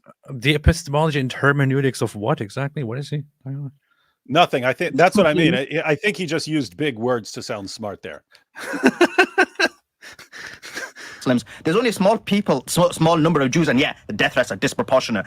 In terms of when you talk about Marinaro, is someone like you as an example? Like, talk about what? The death threats are disproportionate. In terms of when you talk about Marinaro, is someone like you as... Do you hear what he's saying? No. And when you talk about Marinaro, what in this number of Jews, and yeah, the death threats are disproportionate. In terms of when you talk about Marinaro, is someone like you as an example? So he's saying what? He's saying proportionally, Jews will threaten you with death way more than Muslims when you factor in that they're a smaller portion of the world's population. Yeah, I guess so. Ethan says he's talking about marinara sauce. Okay. Well, yeah, that actually fits. If you're talking about marinara, the death threats are disproportionate. In terms of when you talk about Marinaro, is someone like you as an example that you would be willing to... Wow. The proletariat. I think Diana got it right. My analysis, I think that might be disproportionate. In terms of when you talk about Marinaro, is someone like you as an example? Could be true. I don't know. We will never know. I can tell. He could be saying marinara. He could have started saying my analysis and then cut himself short. He could have been talking to Myron. Oh yeah, you could say Myron. Somebody says my analysis. Someone like you. I will. You know, to be funny, get like an FBI voice analyst to try and decipher it. What he's saying. And they will say, we went through all the training. I worked on this kind of stuff for decades, and I do not know what this person is saying. Until we played it backwards, and then we heard this. Title of video, though. We thought Sulaiman was incomprehensible until we played his words backwards. Then this happened. Somebody said minor marriage, but yeah, whatever. Marijuana, that sounds good too. Yeah, marijuana. To mention that, and again, you probably, and I know you don't know the epistemology and the hermeneutics behind. He says epistemology. You don't know, Destiny. You're dumb. You don't know the epistemology and the hermeneutics of marinara. You don't know the epistemology of marinara sauce. And that argument. To mention that, and again, you probably, and I know you don't know the epistemology and the hermeneutics behind that argument, but you wouldn't mention about Judaism, which literally says marry 3-year-olds, and this is an example of when we mentioned, as an example, when I mentioned. Hey, here's another example. Here we are again. Yeah, here's another perfect example. Gosh, does he not realize what a freaking it's a weird situation where to his fans, he sounds like brilliant right now, and to anyone else, we're going, "What the heck are you talking about?" And where Destiny could say the exact same thing. Hey, if I see some epidemic of Jews going around defending marriage to 3-year-olds, yeah, I'll suddenly become very, very disturbed by that. Meanwhile, it's Muslims who spend all their time defending child marriage. It's Muslims doing it. Period. That's it. I will now show you something, David, and everyone else. And I know you are not prepared for this, although you have already kind of predicted it. But everybody who's watching right now, be prepared for this. This is Rumble, where Fresh and Fit live broadcasts this issue. And I will now look at the comment section. And please, do not lose hope. There is hope at the end of the tunnel, but do not lose hope once you look into this. Why keep promoting Destiny? Throw him in a dumpster already. Free Palestine. You already know Destiny is going to lose this debate. Russia, Palestine. Anyone with a functioning brain knows it's genocide. Wow, Sully cooked the transgender so easily, LMFAO. Destiny lost as usual. Destiny is getting so destroyed. This would be even worse than the L he took against Nick. Bring the Muslim lantern. W debate W Sulaiman. Destiny is a fag. Send him to the homeboys. This is easy work for Sheikh Sulaiman. Sulaiman destroyed him. I am convinced. I'm convinced that the audience here consists of people with, I don't want to give numbers to it, but extremely poor standards, extremely poor thinking 6 skills. billion to 0 total Sully victory. Guys, they were asking, is Islam the path? And all Sulaiman said, Jews, Jews, Jews, Jews.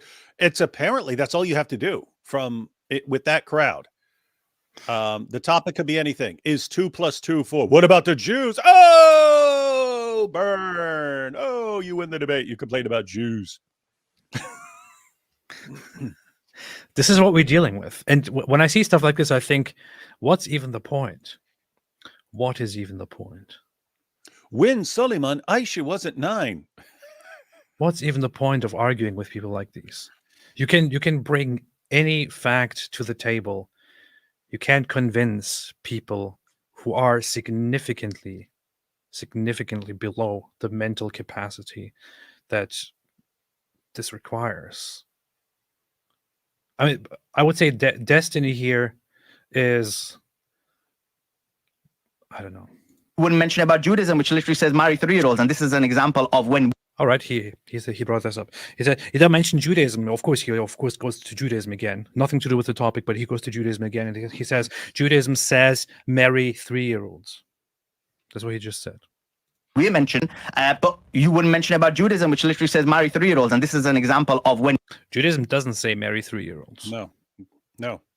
It says no such thing. The standard dominant position was 12.5 was the bare minimum. Yes. Judaism doesn't say marry 3-year-olds. What he's referring to is a Talmud passage that talks about the marriage or the relations of a 3-year-old and a person. What it does, however, is this is why the Talmud is known for talking about small details excessively in a hair-splitting way. It's talking about if such a thing happened, or if somebody from a different culture, for example, experienced such a thing and came and were part of us, what would be the implications of such a thing on the virginity of this person, for example. This is what the discussion is about. It never at any point allows people to marry at the age of 3. It never says any such thing. However, this is something that people like Sulaiman or Nick Fuentes or others will easily pick, instead of actually looking at the age which the Talmud gives you and recommends for marriage. And it's you can actually find it. Yes, you can actually find it. And I'll pull it up here in a minute. David, did you want And to say something? by the way, what's interesting is this is connected to another one of their justifications for child marriage, which we've seen thousands and thousands of times. They'll say, according to the Catholic Encyclopedia, Mary was 12. We've gone to the Catholic Encyclopedia a trillion times. We've shown what it actually says. It says no one knows. We don't have enough information. The reason you'll find for saying she could have been as young as 12 is that's what was legally allowed. That was the minimum age in first century Israel. The minimum age would have been 12 and a half for a girl to be married off. So it's just interesting. It's like they're saying, Mary was 12. Why was she 12? Why are you saying she's 12? Because that was the minimum age of marriage. Okay, why are you assuming that she was married off right at the very minimum age? But what they miss in all of that is what's the reason for non-Muslims to say she could have been, hypothetically, she could have been as young as 12. What's the justification for that? Well, it's the understanding that that's what was allowed in Judaism. And this guy's saying, oh no, it's 3. Oh, okay, so what? She could have been as young as 3 because that was normal. Really, Sully? Really, Sully?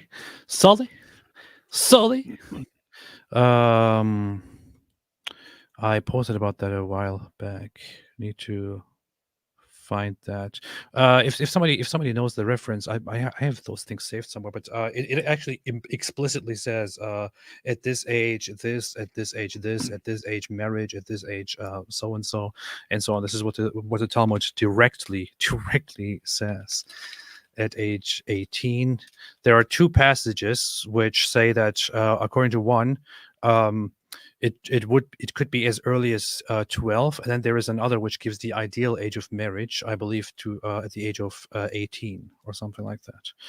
Would have to find those passages and inspiring philosophy. He cited a source where they actually did the math on available records of when marriages were conducted, and the average age of marriage back then was something like 18. Mm-hmm.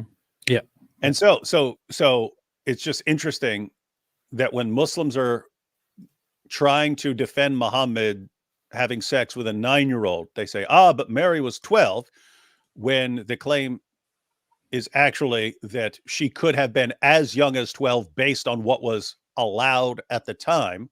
Whereas if you wanted to say, hey, let's just base it on what the average age of marriage was, since we don't have a record of when she was actually married, just based on what the average age of marriage was, it was something like 18 for women. Mm-hmm. But no, because everything is geared around defending Muhammad's marriage to Aisha. Yeah, precisely. Kiddushin 29b. Is that it? Let me look this up here quickly. Let's look this up. 5, Salah redeems his son, loan written, 18, what does it mention, 18? Not here, I think it's in 30. Actually, I might have that bookmarked. I have certain things bookmarked here, specifically for that. Let's see. This is Sepharia. We still have control from 16 until 22, and some say from 18 until 24 is the appropriate age. Train a child. One said that the verse was referring to the ages from 16 until 22. 24. The dispute concerning the correct age for marriage and the dispute about educating a child are the same, as while a father still has a large measure of influence over his son, he must both teach him and find him a wife. Look at this. This is talking here the Talmud, the rabbis are talking about marriage and what the appropriate age is, and they're talking about 16, 22, and so on, 18, 24. And here is people like Sulaiman are like, Judaism says age of marriage at 3 years old. Yeah, of course. The rabbis here they were just talking stuff that is completely irrelevant, because we could just go and ask Sulaiman, and Sulaiman will tell us at what age you're married. I don't even know what these rabbis are talking about and why they're wasting their time. Why don't they just ask Sulaiman? And Sulaiman will tell them what the appropriate age is according to Judaism. The age according to Judaism is 3. So what are these rabbis talking about? What a waste of time. What an absolute waste of time. and so on. David, what else? It is incumbent on every man that they should marry a woman at the age of 18, and the diligent get married at 13. And this mitzvah is for those who choose it, but before the age of 13, one should not marry, because it is similar to harlotry. If 20 years go by and he has not taken a wife, and he who lets 20 years pass, or he who does not want to marry, the courts can force him to marry in order to fulfill the mitzvah of being fruitful and multiplying. These are things being talked about to up to 2,000 years ago and in the meantime, and so on. But yeah, so this whole idea of marrying 3-year-olds is complete nonsense and goes back to Nazi memes. That's what it is. That's all it is. And they have to bring this stuff up because they have to somehow vilify and demonize Jews. And Muslims specifically need to bring up this kind of stuff because they have to somehow say, argue against the fact that Islam is the religion that is known for being pedophilic. That's it. And we mentioned, as an example, when I mentioned in debates, they lose their minds. They'll block me. They'll try and cancel me. And this has happened on many platforms. So it does happen indeed. I think Weinstein. I'm pretty sure, Sulaiman, that if they tried to cancel you or if they tried to ban you, you would be banned. You meant Weinstein is like a Jewish name, so you probably just got confused there. And the last bit about immigration. So, of course, the reason people immigrate to Western countries and not obviously Israel is because due to Zionist agenda, basically Muslim countries have been bombed to the ground. Now, oh yeah, I knew. Due to Zionist agendas, Muslim countries have been bombed to. Think about what he just said right there. The reason the rest of the world is not flocking to Muslim countries is because Muslim countries have been bombed to the ground. Yes, ladies and gentlemen, Saudi Arabia, it's been bombed to the ground. Poor Saudi Arabia. All these countries, they've been bombed to the West is just constantly just bombing all these countries. Yes. So apparently, I lived in Turkey. I lived in Turkey for over 10 years. Apparently, for some reason, I didn't see it. I don't know. But apparently Turkey is being bombed day and night by Western countries under the Zionist agenda, and it's been bombed to the ground. I totally missed it. I was probably sleeping while I was busy doing something else for those 10 years. But it was actually because of the Zionist agenda being bombed to the ground by the West. Yeah. Qatar apparently is being bombed to the ground and has been bombed to the ground. Brunei has been bombed to the ground. The Maldives, where people go on vacation, has been bombed to the ground.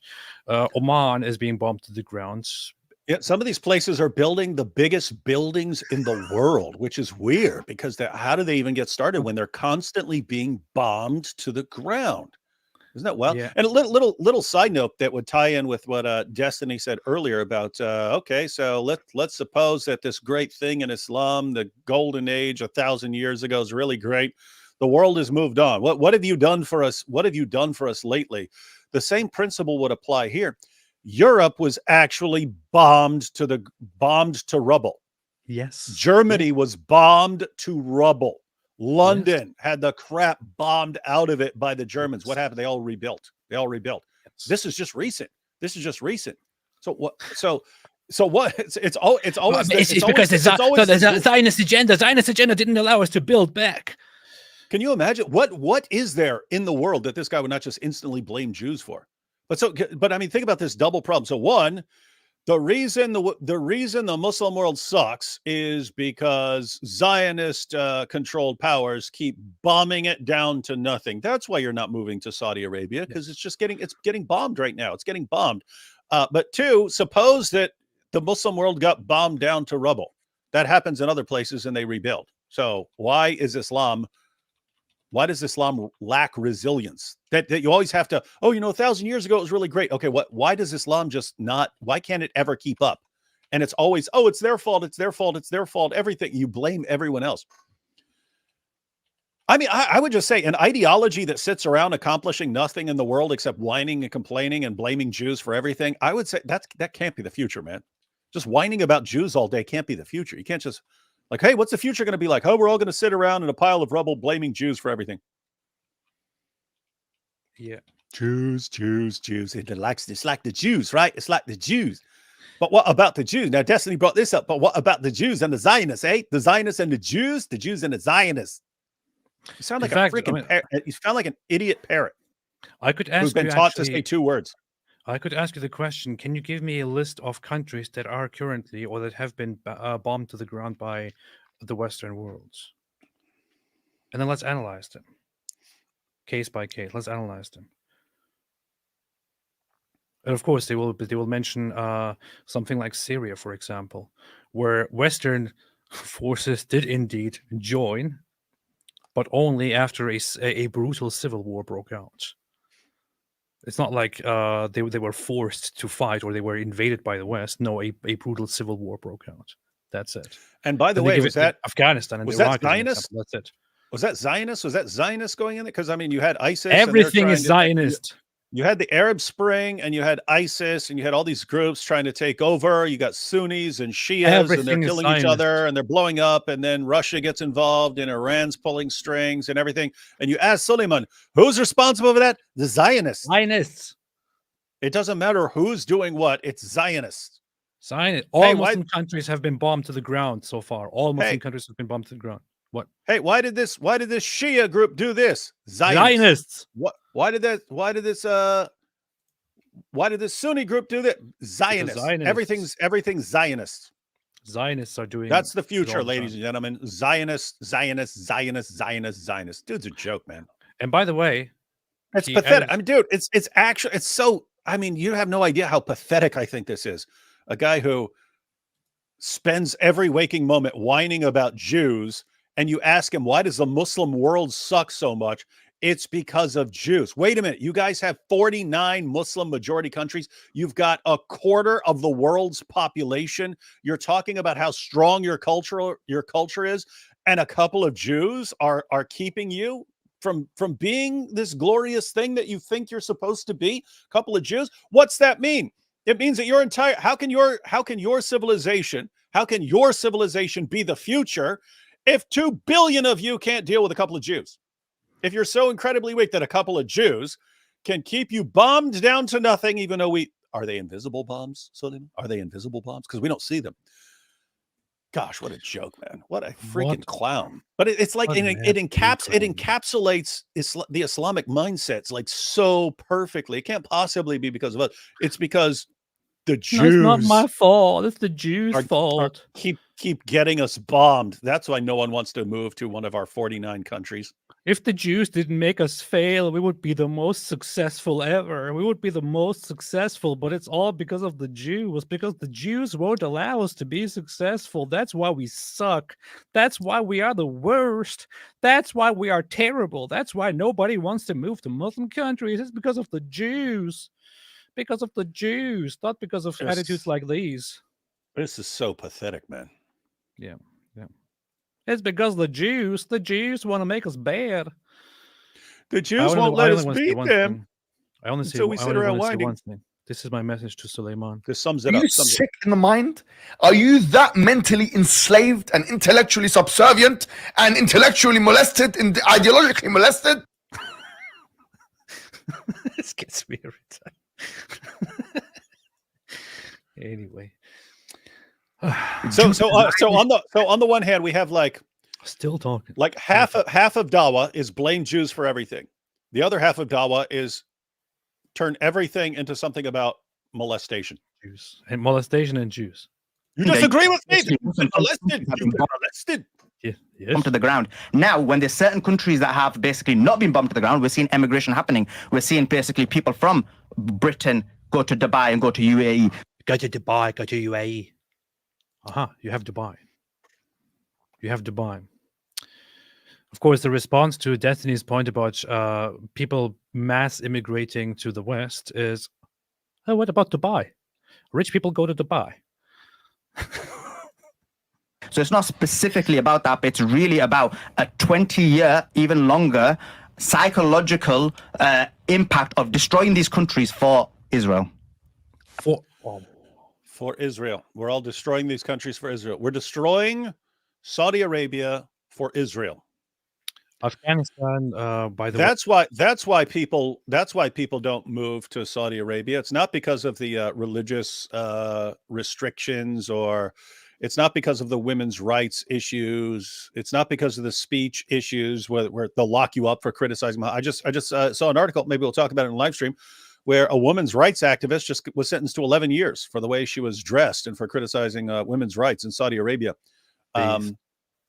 So that's because of the Jewish bombs that keep coming to get us. yeah. If it weren't for the Jewish bombs, man, the Muslim world would be amazing. If it weren't for all the Jews. We're seeing basically people from Britain go to Dubai and go to UAE. So it's not specifically about that. Go to Dubai and go to UAE. Yes, okay.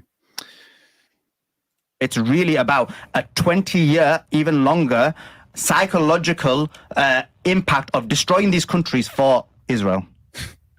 Okay. I know we were meant to talk about that, but you brought There's up like so many immigration. other things. Okay, and we'll get into that. I got one question, and then we'll switch over. Follow-up question, because we've already been on the topic. Is Islam a religion of peace? Who wants to take it first? And I'll go 2 minutes so you can take your stance. Well, let's talk about the Jews. Let's talk about the Jews. If you're going to call Islam, if you're going to say that Islam is not a religion of peace, then let's talk about Israel. Let's talk about the Zionists. The Zionists have convinced you with their bombs. The response will be about Israel and Jews. Dude's a clown, a total clown, Oh, and I just can't see why so many people don't see it. I can go first, I guess. I don't know if we'll disagree on this. My background is Catholic. I grew up in the Archdiocese in Omaha, Nebraska. I've seen a lot of different things between different Catholic churches. I've seen a lot of different things in a Catholic church. I don't like generalizing any one particular religion because it feels really silly to do so. If you look at the culture and how people operate in Saudi Arabia, and then you compare that to the people, the Houthis in Yemen, you compare that to absolute monarchs in the Gulf states, compared to the secular dictatorship in Egypt, compared to the Islamist dictatorship, the Ayatollah in Iran. There's so many different types of Muslim people all over the world. Muslims in the United States are going to be way different. Muslims in Miami are going to be way different than Muslims in Dearborn, Michigan, or Muslims in Europe, in France and Paris, in London, England. It depends. Everybody's so different. I wouldn't say that Islam is a religion of peace, but I also wouldn't say that Christianity is a religion of peace. What about Judaism? That Judaism is, I wouldn't say anything is the religion of peace. I think that people can be violent with religions and people can be not violent with religions. It really just depends on the individual actors. I do think that Islam kind of has a problem sometimes, and that Islam kind of has baked into it more political ideology, which I think can be problematic. But I mean, there are 2 billion Muslims on the planet, and I think that they're, ironically enough, that was brought up in the last point, is these countries have been destroyed. I mean, I'm pretty sure that Arabs have probably killed each other more than any Western intervention countries have, at least for the 1900s and onwards. So, or the 1920s and onwards, at least. So. This is true, by the way. What's he writing on his paper the entire time? He's scribbling, doodling. I think most of the time he's just kind of what do you call it? Whatever. But doodling. Yeah, that's a fact. Even when it comes to terrorism, for example, there is a line that you may have heard, which is that Muslims, the greatest victims of terrorism are Muslims, or something like that. It's because and throughout the notice, Muslim world, Islamic terrorists are killing Muslims all the time, and they're doing this kind of stuff all the time. They have been killing each other for 1,400 years prior to this, through wars and other acts, now through terrorism. But think about this, because here I thought Destiny's response so far was pretty weak on this issue, because you asked, is Islam a religion of peace? And he's like, but there's so many different kinds of Muslim political order. It's not the question. It's talking about Islam, the ideology. Yep. And you say, but so many Muslims are being killed by other Muslims. Yeah, there's a reason for that, and it goes back to the religion itself. Muhammad was commanded in Surah 9, verse 73, to fight not only unbelievers, but also hypocrites. It's actually wage jihad. So there it will say, in a translation, it will say strive. It's a version of jihad. Wage jihad, not only against unbelievers, but also against hypocrites, people who aren't doing Islam correctly. You had, after Muhammad's death, Abu Bakr takes over, and Abu Bakr fights the apostate wars. But some of those apostates weren't just apostates who were saying we're renouncing Islam. Some of those were counted as apostates just because they weren't obeying the correct orders of the caliph. No, that's why Abu Bakr famously said, if they don't give me a piece of rope that they would have given Muhammad, I'm coming to kill them. Yep. So he's coming to kill you for doing Islam even slightly incorrectly. If you are slightly incorrect in Islam, he's coming to kill you. This is Abu Bakr. You get to a little later, and you have Aisha, whose title in Islam is the mother of the faithful, marches an army against Ali, whose title in Islam is the commander of the faithful. You have one army led by the mother of the faithful declaring war against another army led by the commander of the faithful. Around 10,000 Muslims died in bloody combat. One army led by the mother of the faithful, the other led by the commander of the faithful. That's the first generation. Muhammad said that the best generation of Muslims was the first generation. What did the first generation of Muslims do? They almost slaughtered each other into non-existence by killing each other over disagreements. So if that's the pattern in Islam, you have Muhammad, and he's commanded to wage jihad not only against the unbelievers, not only against the outsiders, but people who, within the religion, if they're doing the religion wrong. You have the first of the rightly guided caliphs. If you're practicing even slightly incorrectly, we're treating you as an apostate. We're coming to kill you. And then you have leaders who are considered like heroes of the religion, slaughtering each other in open bloody combat. That's all the first generation. They set the pattern. Muhammad says that's the best generation, the ones who are killing and slaughtering each other left and right. So when you look down today and you say, oh, ISIS is killing Shias. Oh, you see, well, that's weird. It's not weird at all. They believe they were commanded to do that from the Quran. They believe they were commanded to do that from the caliphs. They believe that's the pattern in Islam. So when you say, but Muslims kill each other so frequently, see, I don't even know what to think of that. That's exactly what you find in the religion. So is Islam a religion of peace when it commands that sort of thing? It inevitably leads to that sort of thing. Yes. Yeah, I would agree that I would say that Destiny's response on this one has been very weak, considering the rest of the debate and considering other things that I heard from him in the past. I don't know. Maybe he needs an update to his system when it comes to Islam. However, yeah, I mean, so much can be pointed out. He is right on one thing, which is that there are all kinds of different people who adhere to a certain religion, and they have varying beliefs and varying attitudes and so on. However, it's not really relevant to the idea that is, or to the question that is being asked here, which is Islam a religion of peace? And I'm actually kind of interested and kind of impressed and glad that Myron would ask this question and that they would introduce this as a debate topic. It's good because these people clearly don't care about the backlash that they receive from the Muslim apologists when it comes to these issues.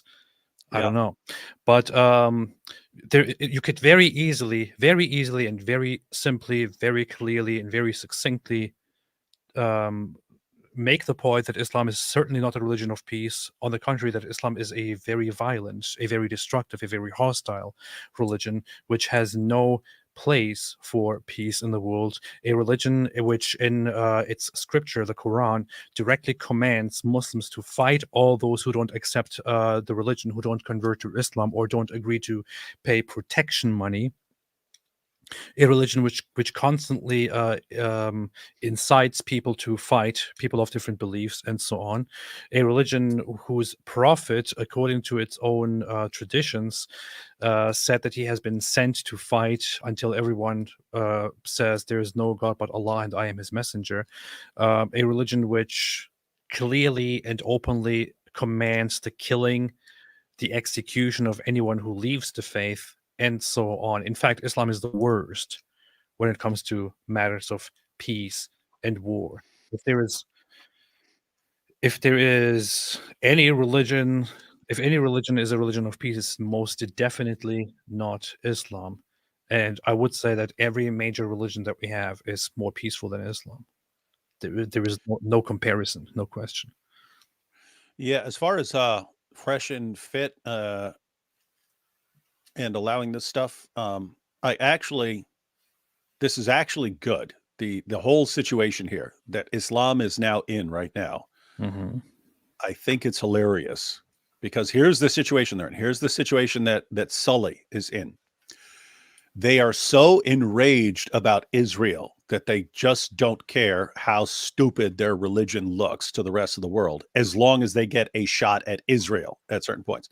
People have been like that with us in the past. As long as they get an insult in at us, they don't care what it does to their religion. As long as they get an insult in at us, they don't care about it. They don't care what the blowback is on their religion. They become so enraged that, hey, matter of fact, the Hamas attack, that's exactly what it was. As long as we get to go and kill these 1,200 people, we're willing to take the retaliation, even if it's a million times worse. We are not. It's worth it just to have that one shot against the Jews. Same thing, like 9/11. We got them. We took down these 2 buildings. Okay, are you ready for the backlash? Are you ready for it? It's still worth it. But right now, the mentality is, we don't care how stupid our guys look when they're babbling about Jews. As long as they get those shots out against Jews and they whine about Jews the entire time, it's good. And yeah, it may work for you guys, but the entire rest of the world is going, you guys are nuts, man. You're complete lunatics who are just obsessed with Jews. Sick. You are sick. So the point is, it's actually as annoying as it can be. Like if you're going to have Sully on your show and all he's going to do is whine about Jews all day, as annoying as that is, and is as unproductive as that is, it's actually a good spot to be in, because Sully is the sort of person where you can sit down with him and it would not matter how much you're blasting away at Islam. He would think as long as he gets to take a shot at Jews during that discussion, it's fine. And so what this means is we may be in a situation now where we can all be blasting away at Islam and they will all think, well, as long as we say something about Jews, then we're good to go. And it's not going to work out that way, because we might be in a situation where we can actually educate the entire world about Islam right now, and Muslims will allow it as long as they get to whine about Jews the entire time. Yeah. Mandy said Theo van Gogh, the nephew of Vincent van Gogh, was slaughtered in the Netherlands by a radical Muslim after releasing the movie Submission. Really? Yeah, we've gone through that before. Interesting. Yeah, we have actually made a stream on that. Very, very crucial thing to talk about when it comes to Islam in the West and how it tolerates things. Red Olympus said proletarian Rex. Hey, we should latency. We should talk to Ayan Hirsi Ali one day and say, is there like a script? Because they were planning on a part 2. We should say, like, was that script ever finished? Because if so, give it to us. We'll make it. We'll do it. Input latency said unrelated to the topic, but hey, David, do you plan on checking out Rationality Rules video on you responding to it, chatting with him? Also, God bless you both. Yeah, I'll probably watch that because it's shorter. I'll probably watch that before the Myth Vision one. But yeah, I'll probably watch it.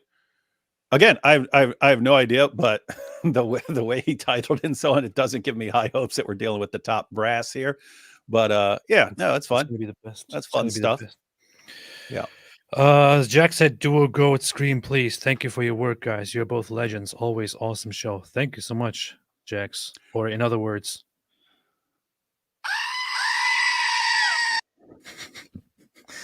Nikhil Sanka said, "How much is your check from Israel? I'd like to cash some of that Nazi Jew money, if not supporting terrorist counts as being a Nazi Islamophobic. If you don't support Hamas, if you don't support Islamic terrorism, then you're a Zionist and a Nazi at the same time." That's yeah. We don't get. Yeah, just to be clear, we don't get checks from Israel. We just get boxes of shekels. Boxes of shekels. And it's boxes of shekels, and then we have to convert it and so on. But yeah. So there's your answer. I get shekels and I say convert or you will die. Andreas Christensen says, we get boxes of shekels, and then we get the yarmulkes, the custom yarmulkes and stuff like that. Cha-ching, cha-ching, ching, ching. Andreas Christensen said, "Don't ask questions that can make you doubt. There are those who did. They left Islam." Quran 5:101-102. Alhamdulillah. David Quds said, "I started watching the debate and the Muslim guy was so insufferable I turned it off. I see handsome Dave and cute AP live. I click, oh no."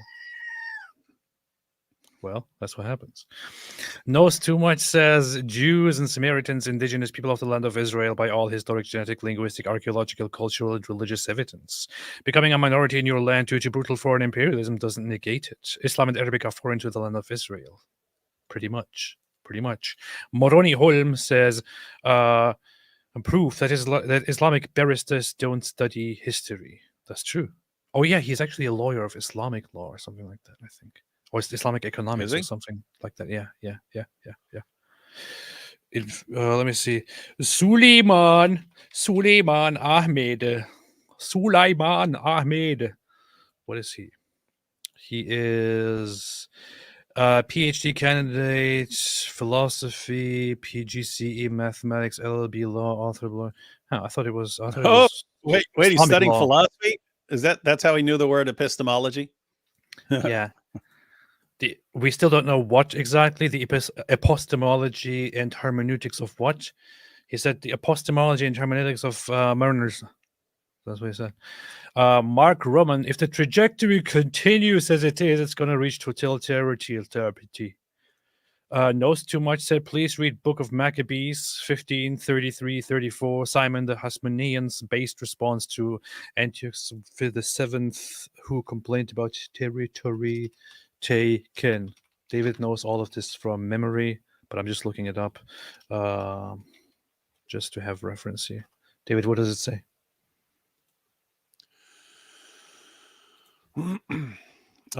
Simon said to him in reply, it is not foreign land we have taken, nor have we seized the property of others, but only our ancestral heritage, which for a time had been unjustly held by our enemies.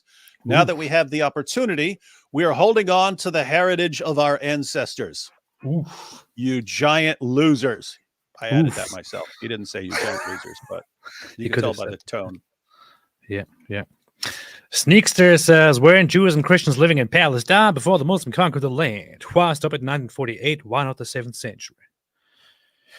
It's a complicated topic. It is a complicated topic. Archer, those BDSM laws are better than Islam, but now that's wild power Israel has over the U.S. Yeah. BDSM laws are terrible. Yeah. So, yeah. Real quick, Destiny, So if you're just- going to choose a religion to go to, let's just say you're going to choose a religion to go towards, which would it be? Islam? Oh, what do you think, David? What do you think he will say? Destiny is being asked, if you had to choose one religion to go to, which one would it be? David, what's your guess? I think I'll say Buddhism or some crap. That's what you think? Okay, what does everyone else think he will say? If he had to pick one religion and atheism would be excluded because it's not a religion, what would Destiny say? I'm curious what he will say. Little Sausage said choose the cow. BDSM laws, Christianity, Wiccan. What Wiccan? Islam for sure. The Jews, Muslims live in Israel. I choose the cow. Christianity, Buddhism, since he's an atheist. LOL. Buddhism, Jainism, Minecraft, Pastafarianism, Scientology. I would say Minecraft seems like likely, but let's see what he says. Agnostic. That's not a religion though. Spaghetti monster religion. This could also be one of the religions he might pick.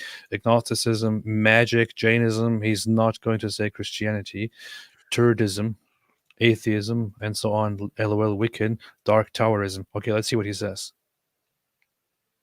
Choose a religion to go to. Let's just say you're going to choose a religion to go towards. Which would it be? Islam, Christianity, We know the Buddhism? Well, I feel like, damn, if Jews run the world and they're secretly in charge of fucking everything, I feel like I want to be with those dudes. I feel like from all the things that I've learned about religion, I like Christianity because I feel like the coolest like cheerleader guy is Jesus because he's super selfless. He's obviously strong. He's God. He does all this shit, but he like handles.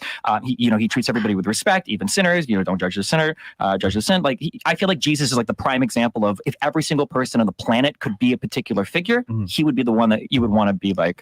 So. That's going to be a video on my channel tomorrow, son. Whoa, What? That's it, David. That's It just content sucks. for you right there. Sucks that we're on your channel right now, and I can't hit the hallelujah button. Okay, we could hit this instead. See, wow, you see, David, he proved you wrong. He didn't pick Buddhism. He picked Christianity. He said Jesus is amazing. You see that?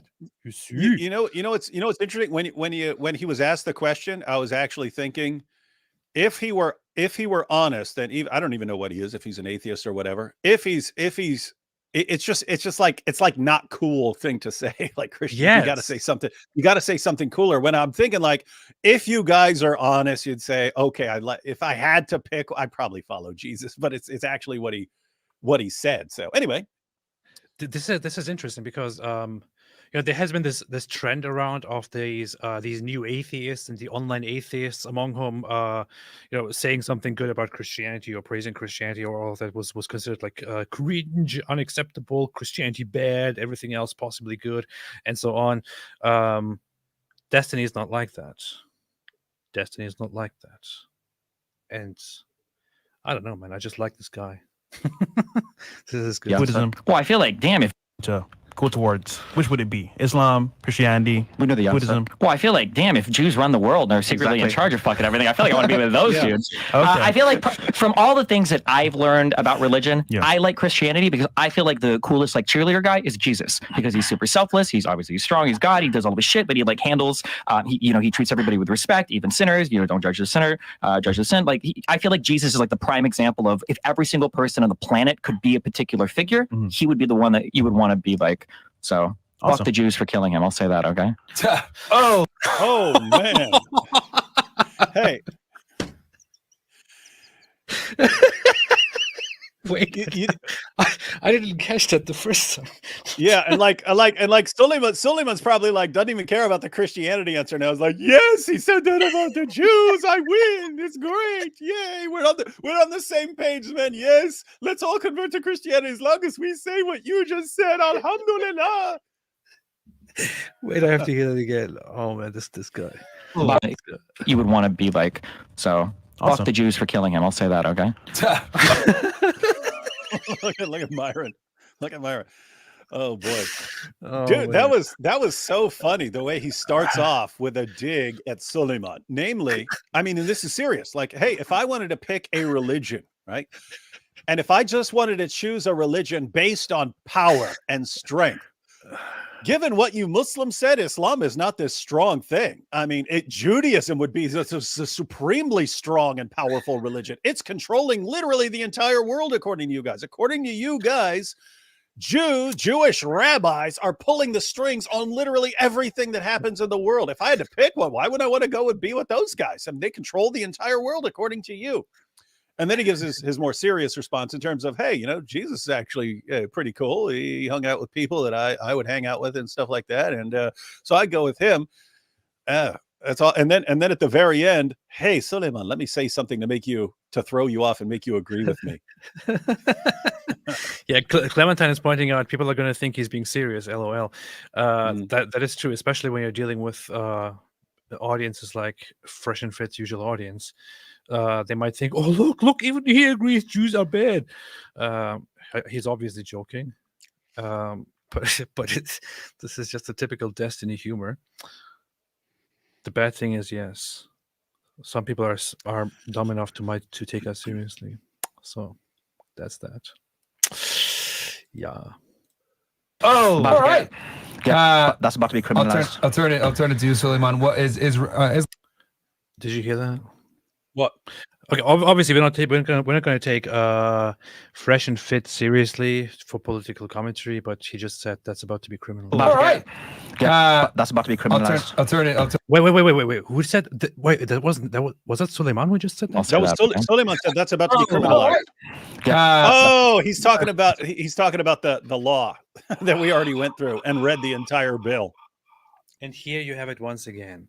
At first, I thought this was the Fresh and Fit guy, but Sulaiman No, just that was said Sulaiman, Sulaiman just a said lawyer, that's about to be a lawyer. criminalized. Yeah. So A lawyer. the Jews killed Jesus is about to be criminalized in America. That's what he's saying. Sulaiman,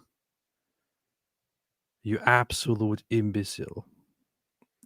I'm not sure if you're an absolute imbecile or if you're just a liar, but no, it's not about to be criminalized. It is not about to be criminalized to say Jews You're killed not guilty Jesus. of a crime for saying something about Israel. Jews did this, Jews did that. It's not about to be a crime. For those of you who didn't watch our live stream the other day, we actually read the bill. I've read the entire bill. We talked about this before, so just a quick recap for people who weren't here the other day.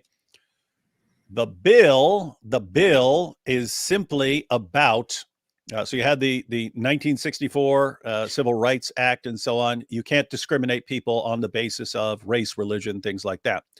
And so you're not allowed to discriminate against someone on a campus based on race, religion, and so on.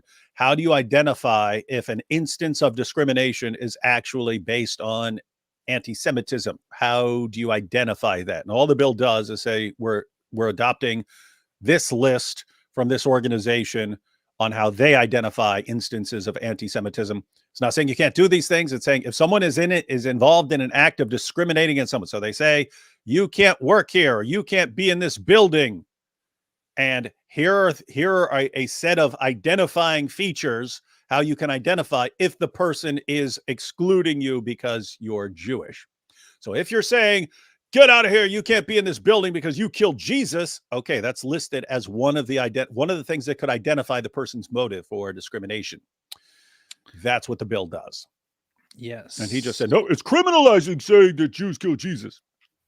Yes. I wrote up something earlier about this, which is a long text. I know when I post something online, I'm supposed to just write 2 words or 2 sentences. If I write anything more than that, many people will just zone out. And I did that because I saw Lauren Chen. She made a video where she talked about criticizing Israel could be illegal soon, which is not what's happening at all. But it is so basically. The idea here that people are getting is that because of a recent bill, which is also called the Anti-Semitism Awareness Act, it is apparently going to be criminal to criticize Israel or to say Jews killed Jesus. That's not true at all. It's not true at all. The bill is not at all about restricting certain speech, but about preventing discrimination under the Department of Education based on anti-Semitism. When the law references the IHRA working definition of anti-Semitism, which says that using claims of Jews killing Jesus to characterize Israel or Israelis is not that nobody will be allowed to say Jews killed Jesus, which is protected under free speech, but rather that Jewish or Israeli people may not be discriminated against because they are Jewish, Israeli, and Jews killed Jesus. So I'm going to make a summary of that in a bit. This law aims to prevent discrimination based on such accusations, not the utterance of such accusations. And this is actually what this is about. The bill is supposed to prevent, under the Department of Education, discriminatory actions taken against Jewish people based on ideas like, oh, Jews kill babies and things like that. And in fact, I clarified this here. What exactly is meant by discrimination? You can actually look it up.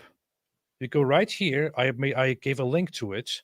This is directly from the Department of Education. They clarify here what discrimination refers to. And if you read it, if you don't agree with it, then you just don't understand the law. But it says, no person in the United States shall, on the ground of race, color, or national origin, be excluded from participation in, be denied the benefits of, or otherwise be subjected to discrimination under any program to which this part applies. Specific discriminatory actions prohibited. I'm not going to read all of them, but I'm just going to read it here to give an idea. Deny an individual any service, financial aid, or other benefit provided under the program. Provide any service, financial aid, or other benefit to an individual which is different or is provided in a different manner. Subject an individual to segregation or separate treatment in any matter related to this receipt of any service. Restrict an individual in any way of the enjoyment of or advantage of certain services. Treat an individual differently. Create a hostile environment, and so on. So what this is about is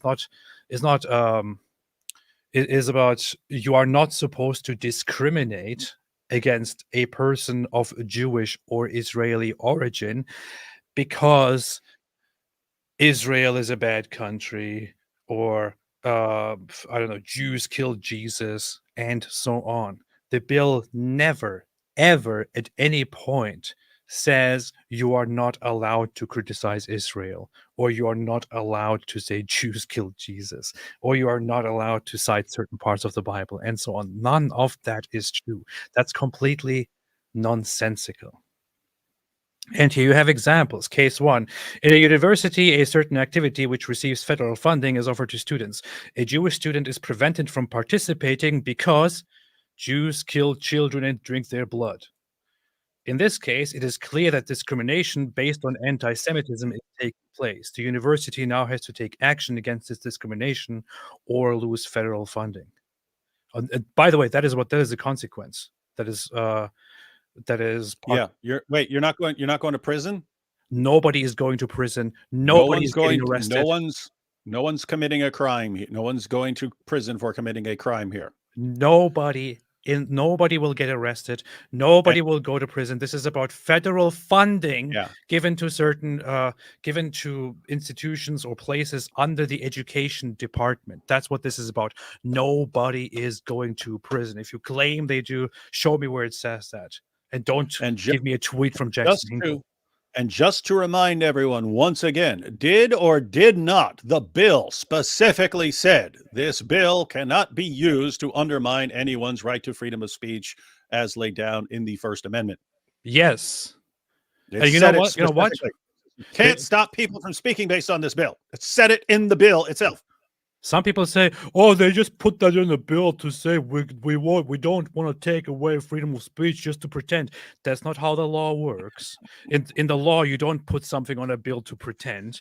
In the law, you put something on a bill so that somebody who is accused of a certain charge can look at the bill and say, "Hold on.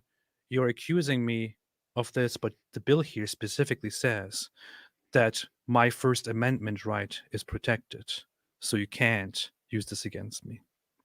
And they will look at it and they will be like, "Oh yeah, that's true. Okay."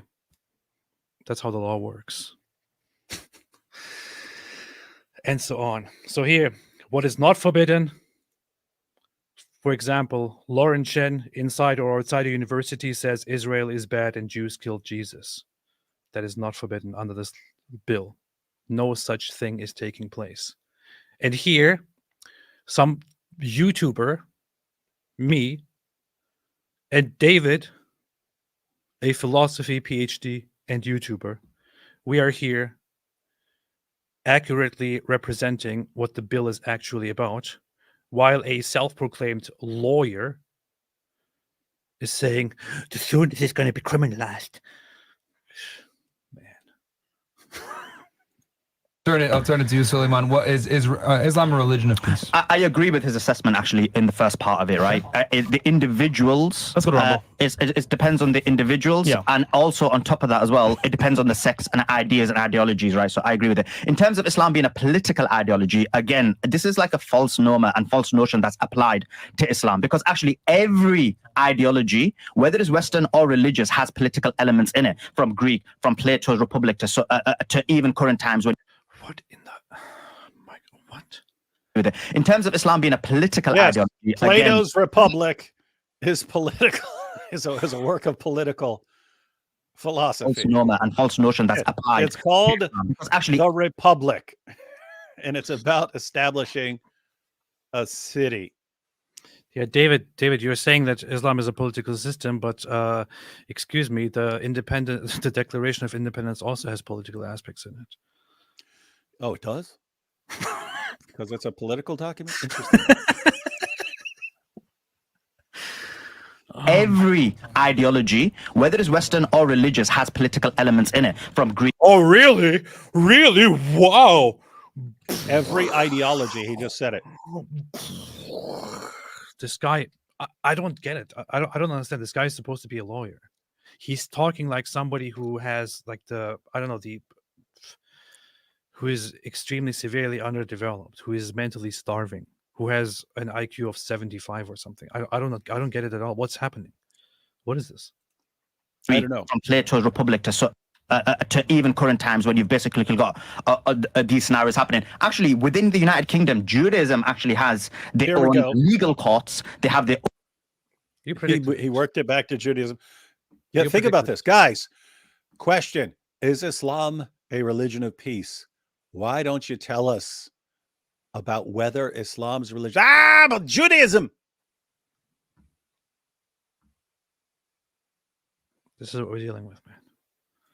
own police, so they have their own kind of political framework even within Western countries. So when people make that argument, it's basically based on either propaganda or they've seen certain extreme elements within Islam and assuming and basically applying that to everybody else. But everybody else, I agree. Or they've actually read the Muslim sources and seen how Islam calls for the subjugation of the entire world.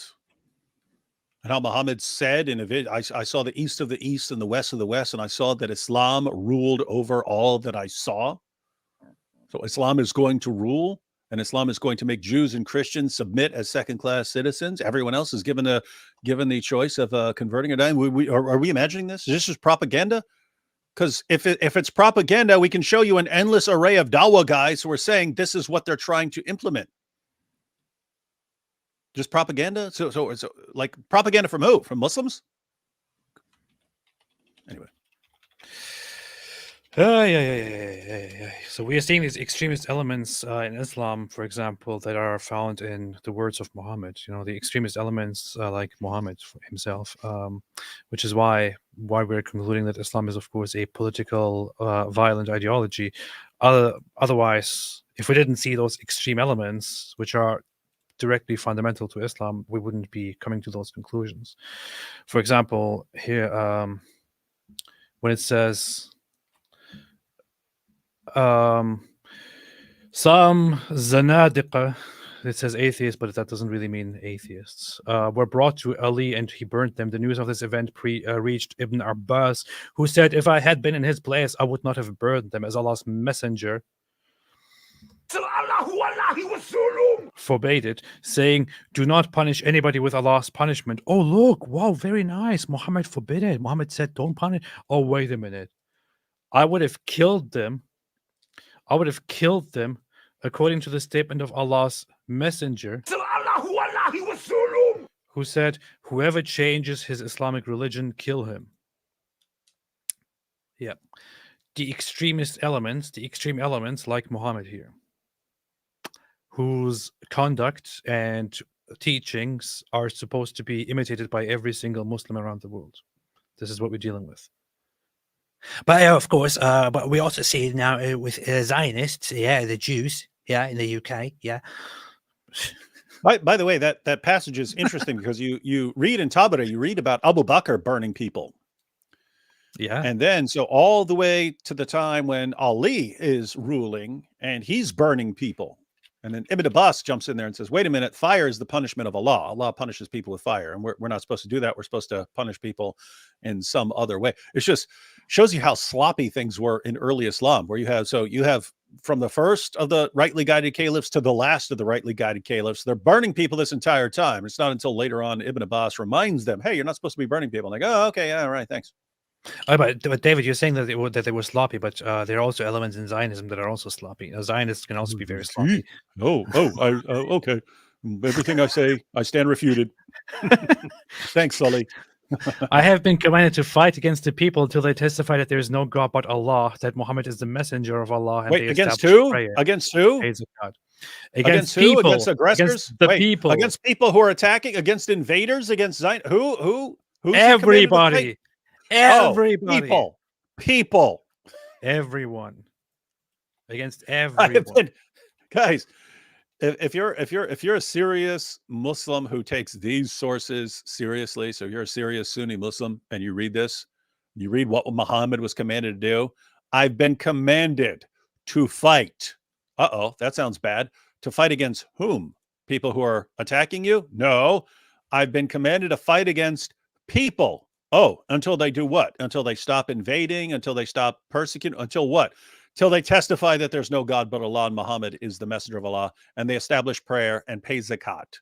And if they do it, their blood and property are guaranteed protection. When are you protected? When you convert to Islam and you start following all the practices. Until then, your blood is not safe, according to Muhammad. Yeah. This is AP. Can you imagine the level of technology the Zionists actually possess, that they built a time machine powered by 1.21 gigawatts of Islamophobia, traveled back to the time when Imam Muslim was putting this together and they put a gun to his head and they said, "You're going to write this stuff so that we can use it against you in the future as propaganda to make people think that Islam has political aspirations." Yes, that's exactly what happened. But you're talking about Islamic political aspirations, but what you're disregarding is that Zionism also has political aspirations. Oh, I forgot about that. Thank you. Yes, they want their own country. Who does this hadith say? Who says Muhammad should be fought? He has been commanded to fight everyone. Everyone. What do you mean everyone? Everyone! Yeah. Did you ever even see that movie, or you just stop the clip? I've seen it like 5 times or 6 times. Oh, okay. I love it. Classic. Yeah. Who should we send in there against the professional? Everyone. Yeah, he says everyone. Everyone. Everyone. Yeah. It's great acting. That dude's awesome. Yeah.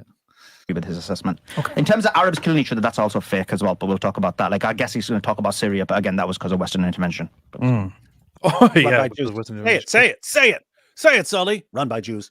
Because fake as well, but we'll talk about by Jews. Zionists. Yeah, everything else, I agree with his assessment. In terms of Arabs killing each other, that's also fake as well, but we'll talk about that. Like, I guess he's going to talk about Syria, but again, that was because of Western intervention. Okay.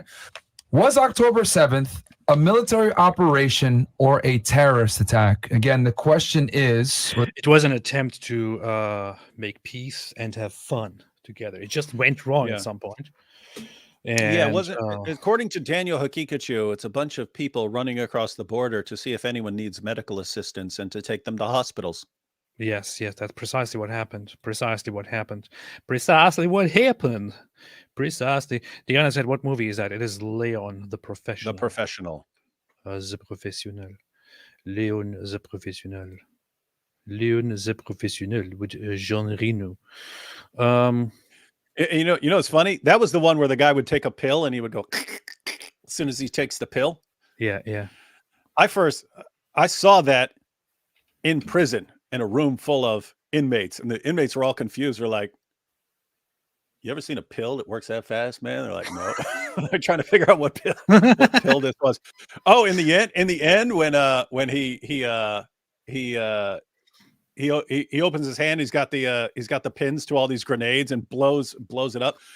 I cannot emphasize to you enough how much inmates were cheering as he was like gunning down as he's killing all these cops. Let's just say that. Understandable. The whole place was going nuts. It was like the Super Bowl in there. Super Bowl.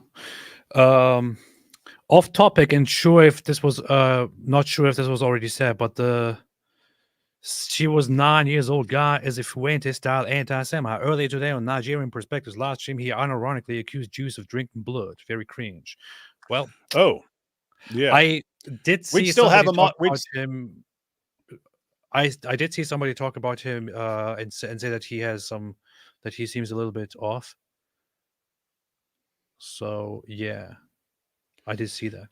What did he say? Yeah, we'd still probably want to talk to him because he's got a lot of cool points for that. She was 9 years old, but we'd have to talk to him about this other stuff. I don't know. I might just talk to him in advance at first, and then if I see that that he wants to go into those directions, I might just not have him on at all. Honestly. Or if he wants to actually have a discussion about it, like, hey, where are you getting that from? Yeah. Because I would tolerate stuff like that for a discussion normally, but right now, getting enough of that already. Contemporary Compendium said, in a car ride with Sneeko recently, Andrew Wilson and Made by Jim Bob had a small debate about why they are listening to the Quran if music is haram. Crickets.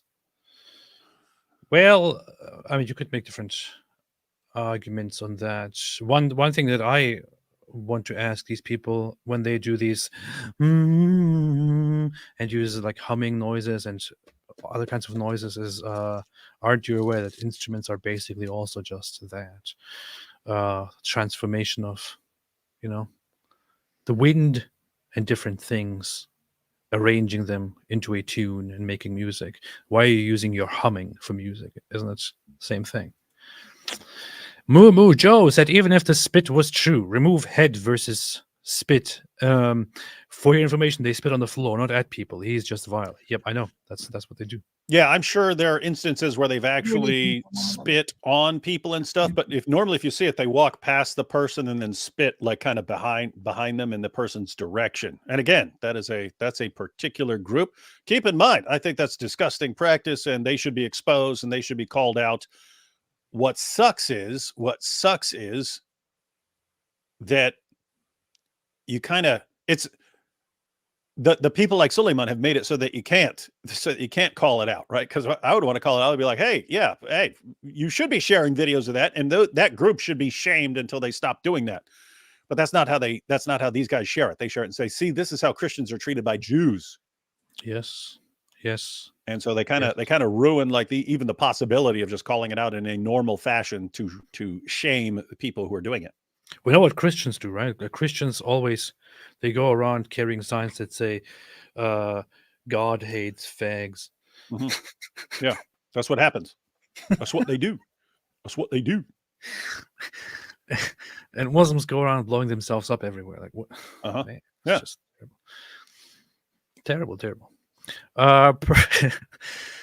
Here's a comment that I highlighted earlier for some reason, because we were just responding to Sulaiman, and I just insulted him and said, this guy is either stupid or totally dishonest, and it said ad hominem attacks because you're coping. LOL. Is this what Christ taught you, AP? Seriously, as a devout atheist, is this how Jesus taught you to act? Yes. These ad hominem attacks. Yes. I want to tell you something, Pearl. This is not an ad hominem attack. When I respond to something that Sulaiman is saying, right? And by the way, I'm not even having a discussion with him here. I'm just sitting here reviewing this stuff, and I'm saying, is this guy stupid or is he dishonest? And then I go into why. This is not an ad hominem attack. First off, I am not deflecting. Plus, I am actually talking about what he said and going into it in depth, and not distracting by saying, oh, look at it. This guy is so stupid. Therefore, you should just disregard everything this guy said. That's not how it works. Yeah. So Pearl, this is the problem of people like learning a term and not understanding it. As far as an ad hominem being a fallacy, it's doing what AP just referred to. If it's done in place of a response. And so instead of this, so if someone makes this argument and says, here's my argument, and you say, well, you look stupid, so blah, blah, blah, blah, blah. There you're attacking the person, and the argument has remained untouched. And it's a fallacy because you act like you've done something to the argument when you haven't touched the argument at all. So yeah, we're making fun of Sulaiman because we believe in making fun of people. We do. It's very important. If you think that is anti-Christian, I have no idea how you would even read the Gospels, because Jesus made fun of people pretty regularly. Usually people who are leading other people astray, like Sulaiman is doing. That's who he made fun of. Didn't he employ sarcasm or like a lot sarcastic responses? Yeah. When he says to the Pharisees, you strain out a gnat but swallow a camel, he's talking about like how precise, because the most devout, so the biggest animal that they weren't allowed to eat was that they'd be familiar with as a camel. The smallest was a little gnat. So the extremely devout, right before they drank water, they would filter the water through a cloth to make sure that they didn't actually swallow a gnat. And he's pointing out all these injustices that they're, but notice, he's not saying they actually swallow a camel. He's making fun of them. He's like, you guys are over there filtering out your water and stuff like this. Look at you. Oh, we've got our water. Look how holy and devout we are and stuff. And he's saying, you're swallowing a camel.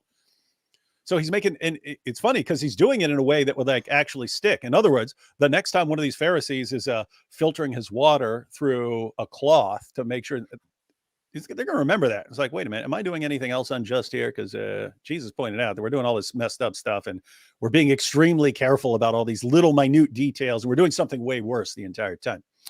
So anyway, yeah, Jesus called people names. He called them snakes and fools and everything else.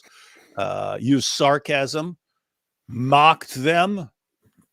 Who did he? If you were an outcast of society, he was very, very nice to you. If you were a person in a position of authority over other people and you were leading them astray, he was going to insult you eventually. Alhamdulillah. So that's what we do. That's what we do. That's what Christians do, and that's what atheists do, because we agree with Jesus on that. We agree Michelle with Jesus said- that you should insult people. Michelle said, "Well, he had that Jewish humor." They're actually like this is a fun remark, but this just makes me think of multiple different things, which is one, yes, the Jewish humor that is still well alive today. It's pretty amazing.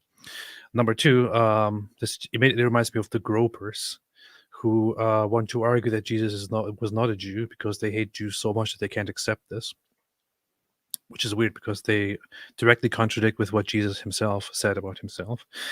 He was obviously Jewish. And third, this actually puts something into perspective that I think people don't see, especially when they try to abuse Christianity, like Fuento, and say, "Oh, Jews, look, Jesus said this about Jews." Jesus was a Jew. Jesus was in a Jewish environment when he spoke to Jewish authorities or Jewish teachers and said certain things to them. It was not him speaking as a non-Jew to Jewish people. It was him speaking to the authorities, to the people in his own community. It was not him attacking Jews.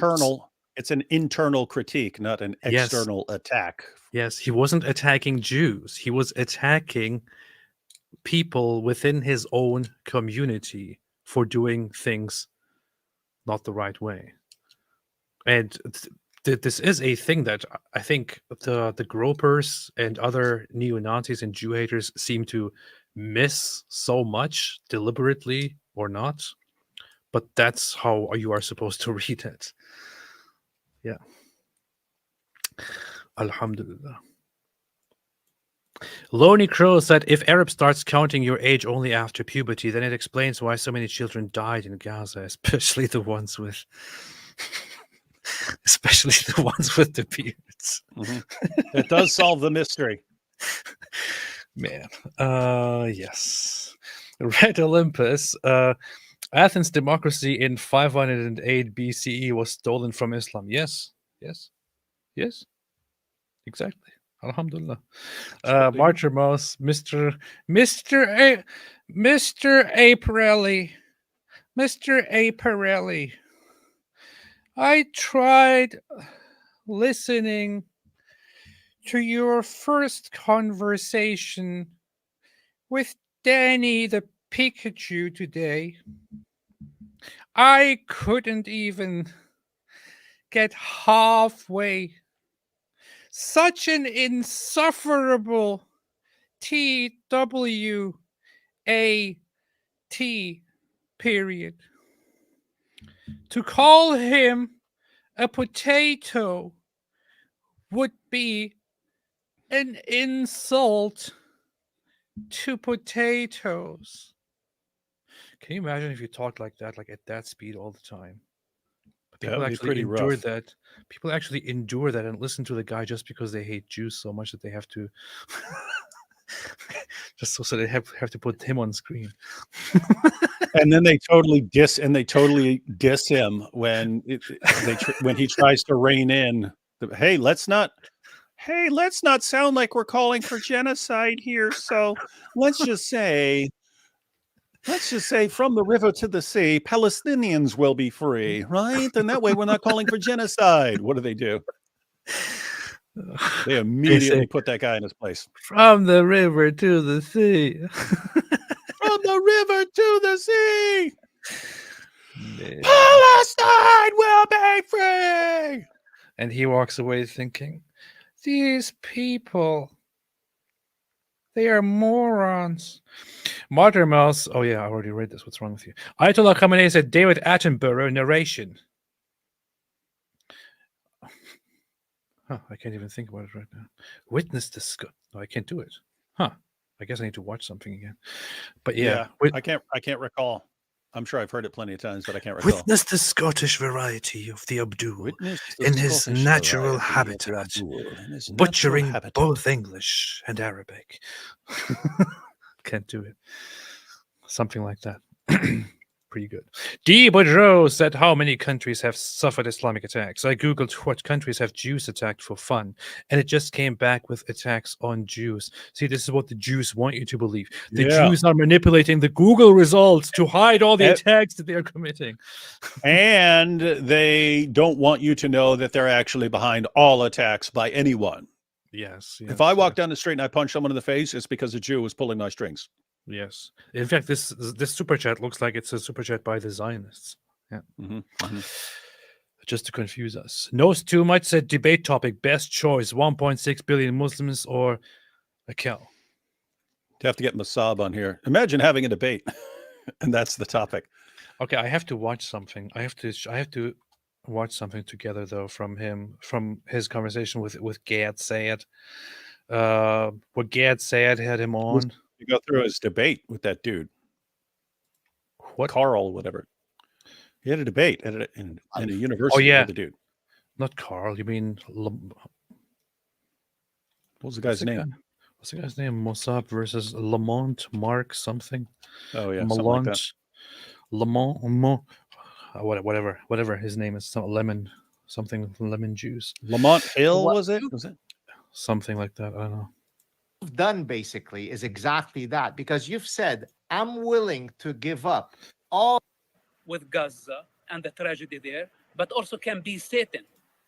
And I don't like to see masked people on campuses interrupting the educational process, because this is exactly what Hamas and the Muslim Brotherhood did during the first Palestinian Intifada. They targeted schools, campuses, then immediately after they targeted economy. Yeah, Mark. See, it sounds exactly like Carl. Mark, Carl, same thing. I think it's actually interchangeable. Mark, Carl. Yeah. Yeah. That's if I know why someone named Mark. If I know someone named Mark, I'm definitely calling him Carl. Just so everyone knows. Yeah, that's why, for example, the name Karl Marx came into existence, because they thought, oh yeah, just his Mark or Carl, what does it matter? So. An intifada in the United States. In the United States, it's the way of dialogue. We have elections, we have democracy, we debate. Some of us win, some of us lose. Those who lose. I know. I'm being told to turn the volume up, but the video is very low volume. It's not in my hands. Not in my hands. Yeah, guys. The only way to fix that is to actually download the video, then adjust the volume in an editing program, then play it from there, and that's beyond the capability during a live stream. That is now wide spread in the United States and in the West. It is not a true story. So, with that said, Palestinians can be whatever they want to be. As long as they drop their mad idea to annihilate Israel. As long as they drop violence as a mean of achieving political agendas. So, if they want to practice Islam, I see them praying on the sidewalk. I see also dog walking around the street, and it's about the same for me. Oh boy, here comes the death threat. Here come the death threats.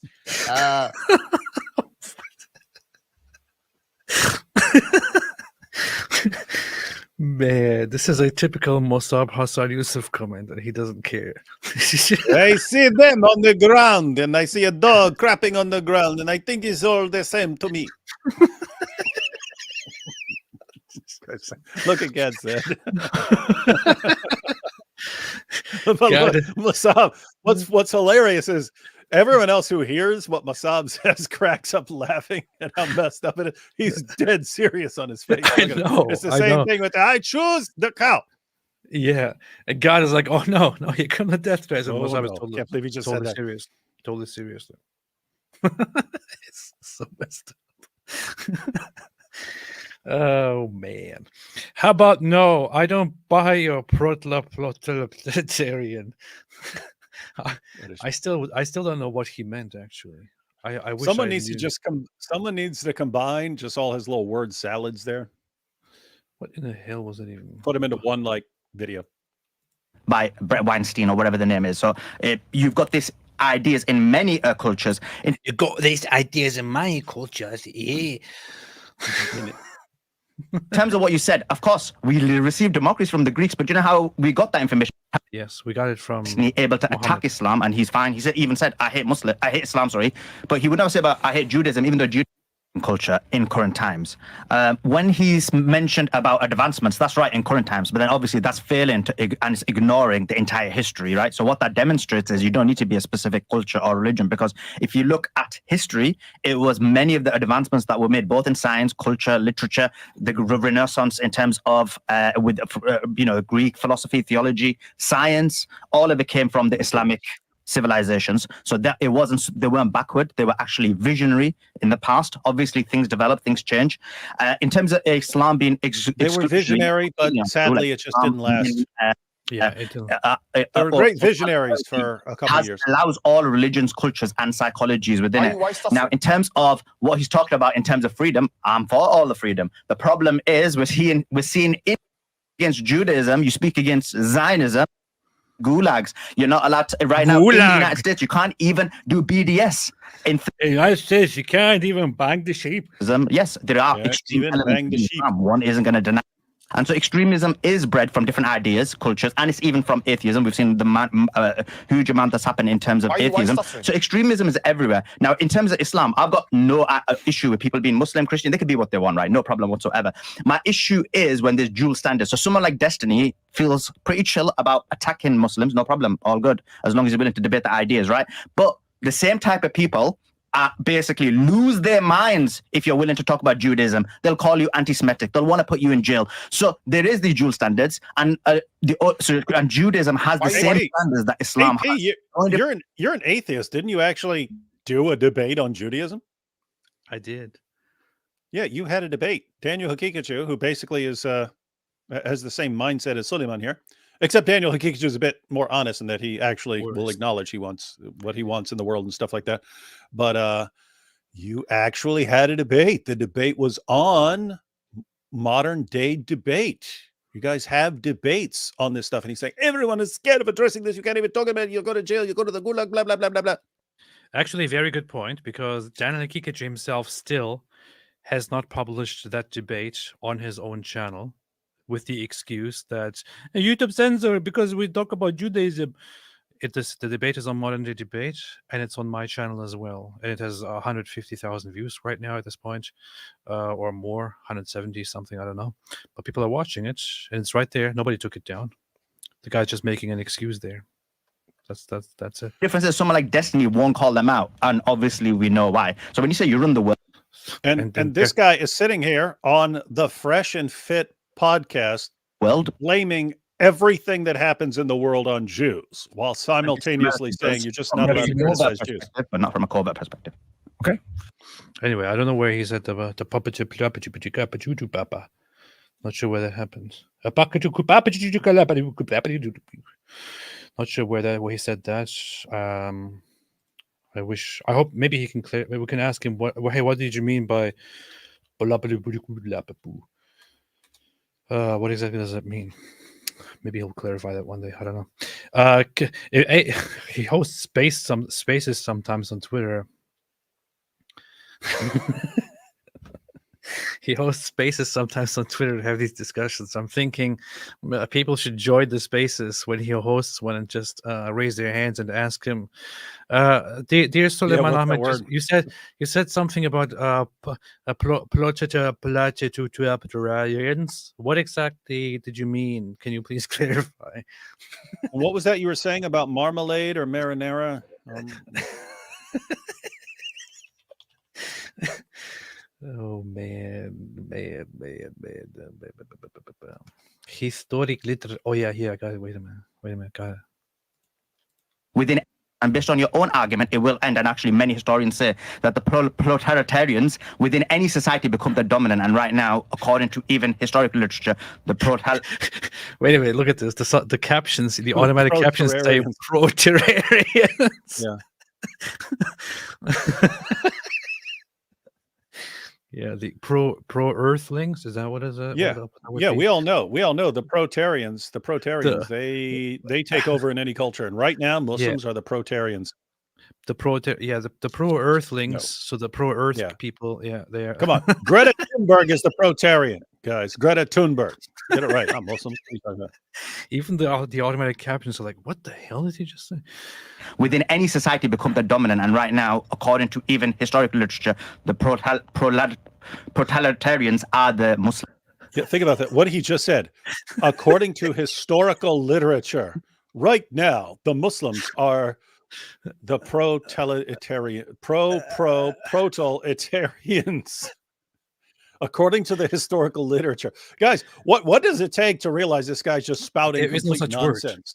There is no such word. That his fault. I'm just saying, like if you combine it and insert any word there, according to the historical literature, the proletarians are the Muslims right now. What historical literature shows that Muslims are anything that word could possibly mean? Sully, like I Google it and it says, "Did you mean totalitarian?" Yeah. It's funny if he's actually a genius and this is a debate tactic. It's like, well, if no one actually understands anything that I say and it's all just gibberish, then they won't be able to refute me now, innit? Yeah. Say that the proletarians within any society become the dominant, and right now, according to even historical literature, the proletarians are the Muslims. The proletarians. You heard it. The proletarians are the Muslims right now, according to the historical literature. I'm not sure which historical literature, but it's Sully, so we know that historical literature is out there. So he can give us his reading list. I don't get it, because the first thing that comes to mind is, okay, is he trying to say proletarians? But then how does that make sense?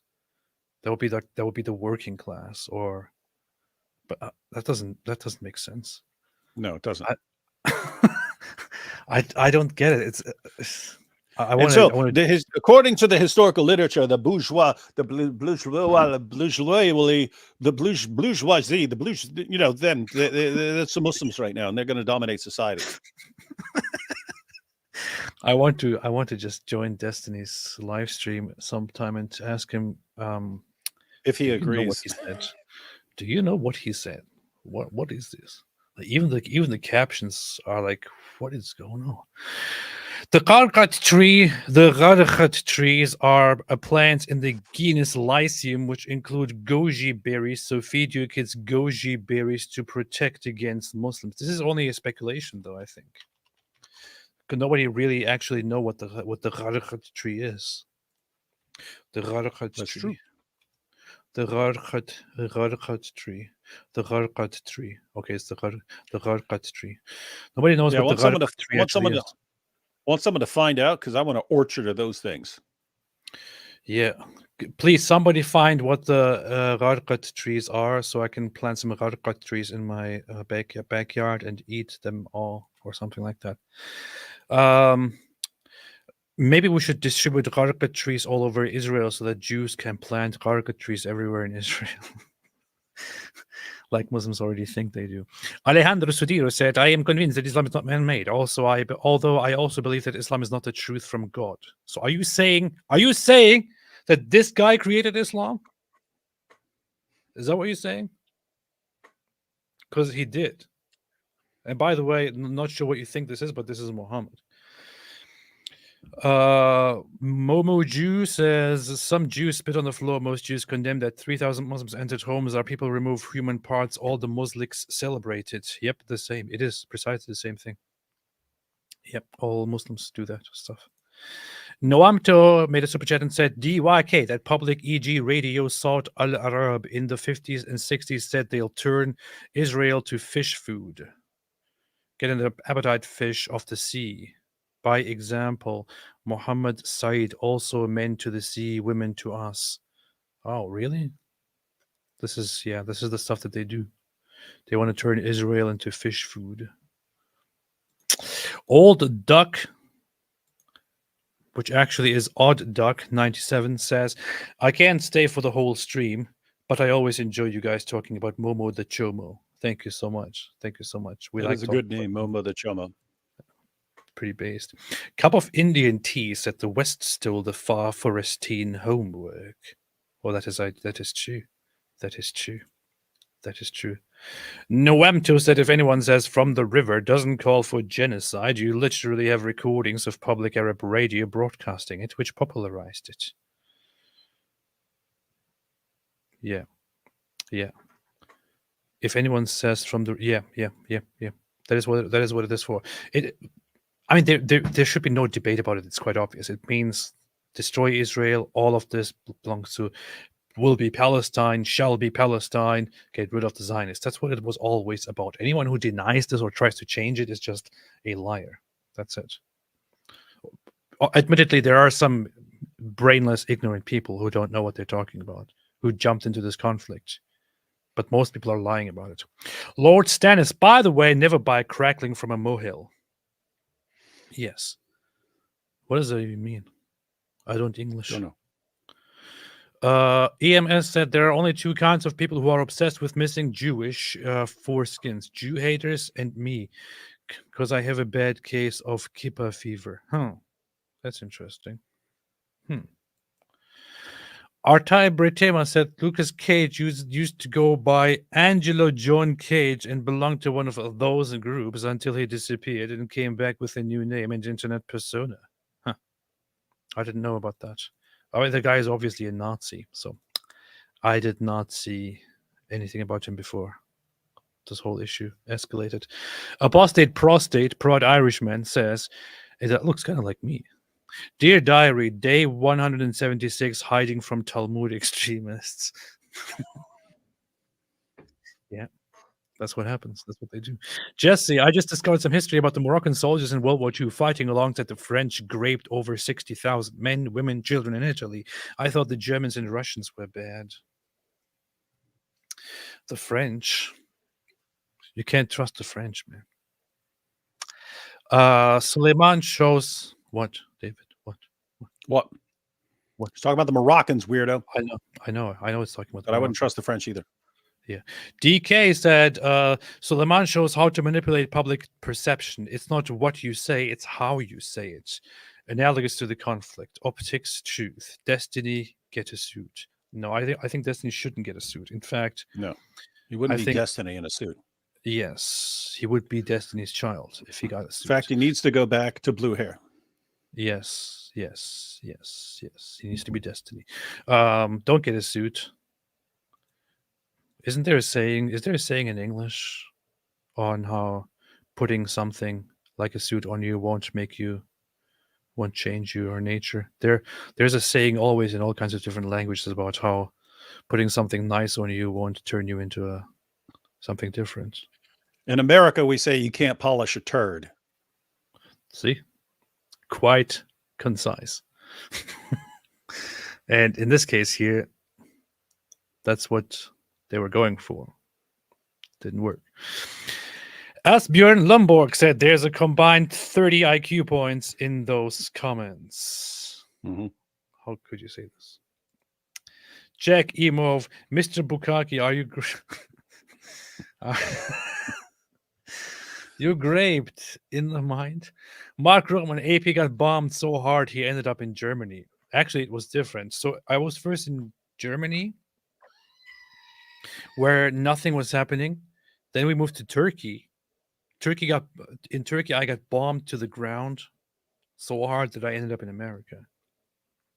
And now I'm scared to go back to a Muslim country because they get bombed to the ground all the time. Stefan the Pelted, Golden Age, not to be confused with Golden Shower, was built upon ruins of Romans and Persian usurped their intellectuals while can't reproduce the same on their own. Even takfiring the scientists. That's what they do. Urinating upon one another. That's what they do. Yeah, guys, so just to imagine a modern parallel, imagine a Muslim army suddenly, imagine a Western nation start attacking each other and they become really weak, and then Muslims come in and just take over. Well, all of a sudden, Muslims would have access to a ton of science and a ton of learning, ton of universities, all that stuff. They'd have all that stuff right then. Islam would eventually suffocate it, and it would all eventually die out. Alhamdulillah. and then the future generations would say, look what we had. We had such a great culture back then. What? When you conquered another place that had it and then you destroyed it? Yeah, look, Chloe agrees with me. Good on you, AP. Don't give the guy airtime. File. Yeah, I'll have to check it. I'll have to see. Have to check it out. Sunflower says Jews have more in common with atheists than theists. I don't even know where you're coming from and what you're going, what you're on about. What are you on about? Do you remember that woman? That was debating with Mossab. What are you on about? Avi Genuth said, David Wood, I asked AP, peace be upon him, a while ago if the Israel-Hamas war sums up Amos 8:7 pretty well. Being a donkey-headed atheist, he didn't know. What do you think, David? Amos I don't think you need to remind 8:7. us, since you know all of these things by heart. I asked AP a while ago if the Israel-Hamas war You didn't read the whole thing. It says, oh yeah, okay. sums up Amos 8:7 pretty well. Being a donkey-headed atheist, he didn't know. What do you think? I shall open my Tanakh now to see what it says. What do you say, David? I don't know. Amos 8:7 says, the Lord has sworn by himself, the pride of Jacob, I will never forget anything they have done. Alhamdulillah. So the answer is no. What do you think? Yeah. David says no. That's what David says. Urinating Broom says, remember when people used to say Islam means peace? Yeah, I remember that. I remember that very well, Urinating Broom. And some people actually, Urinating Broom, still say Islam means peace, of course.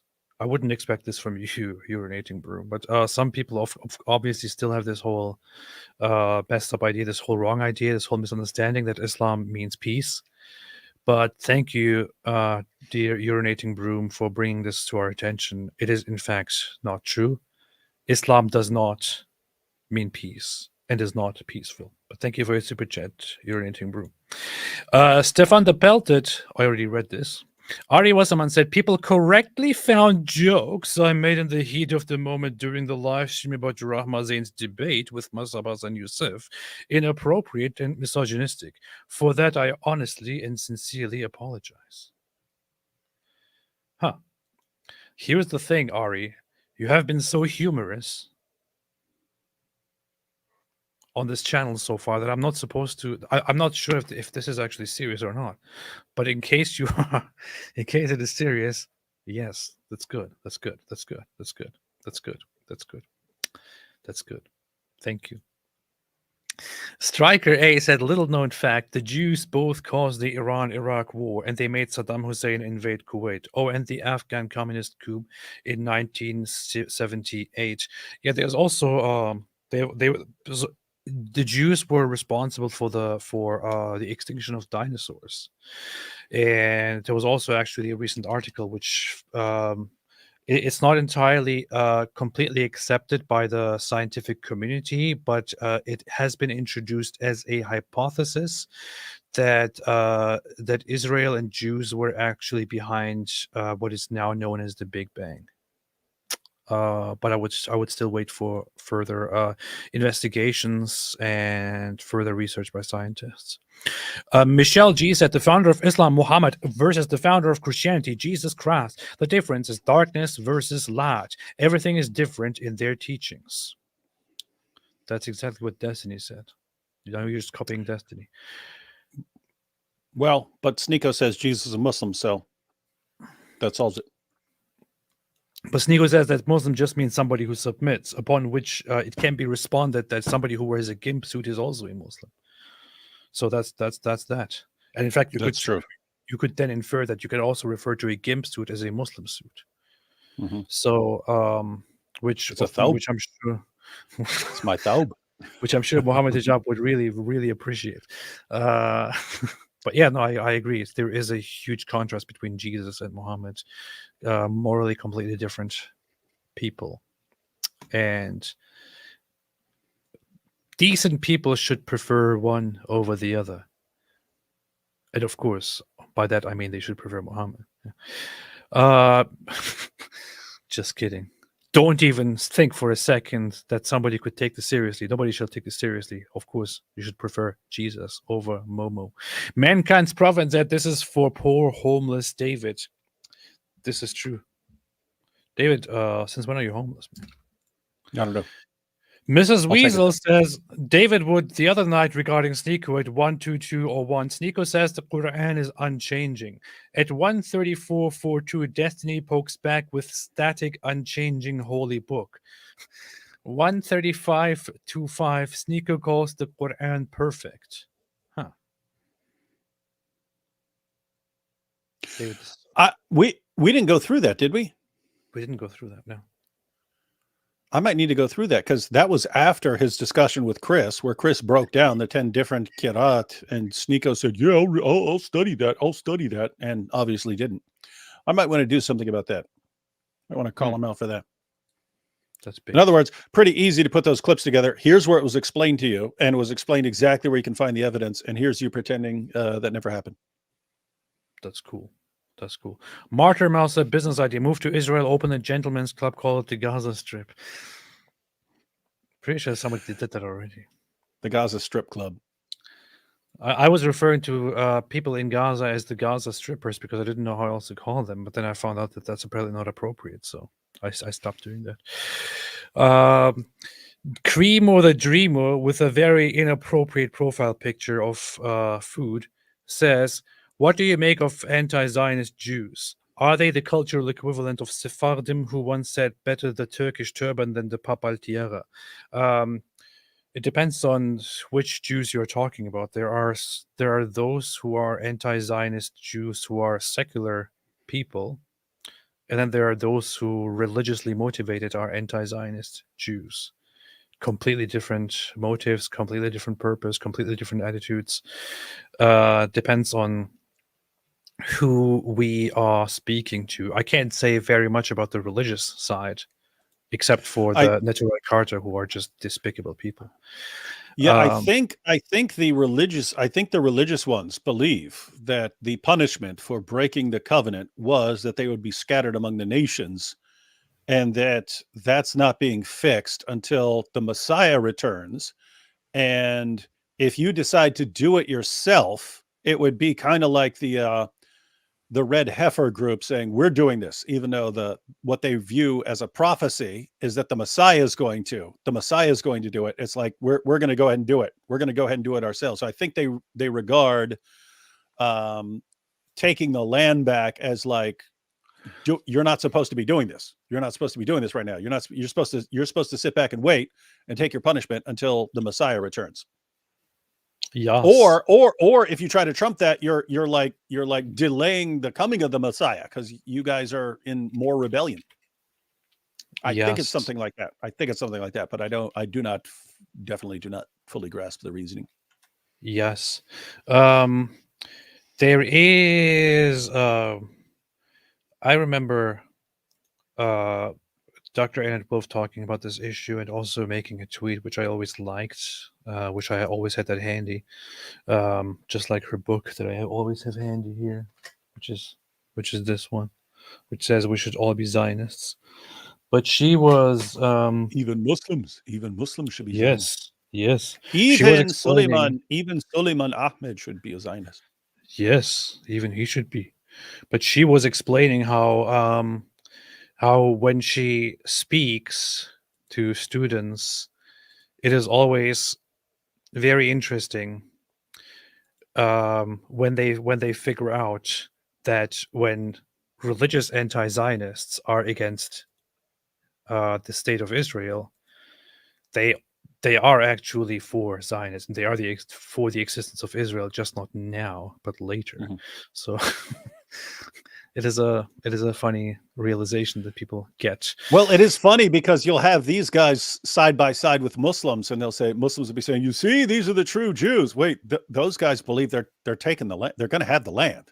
They're going to have the land. It's not going to belong to Islam. It's not going to belong to followers of Muhammad. It's not going to happen. They're going to have it in the end. Yes, yes. Of course, they don't care about that. They just want somebody. They just want these people to help them for now and use them as useful idiots. And this is basically what they are. I wish I could speak to. Obviously, this would not reach many people, not even a handful of those anti-Zionist Jews, whether they are anti-Zionist religious Jews or anti-Zionist secular Jews. No matter what you do, you side with them, with Muslims especially, in their endeavor. And what you don't realize is that to them you are just useful idiots. That's what you are.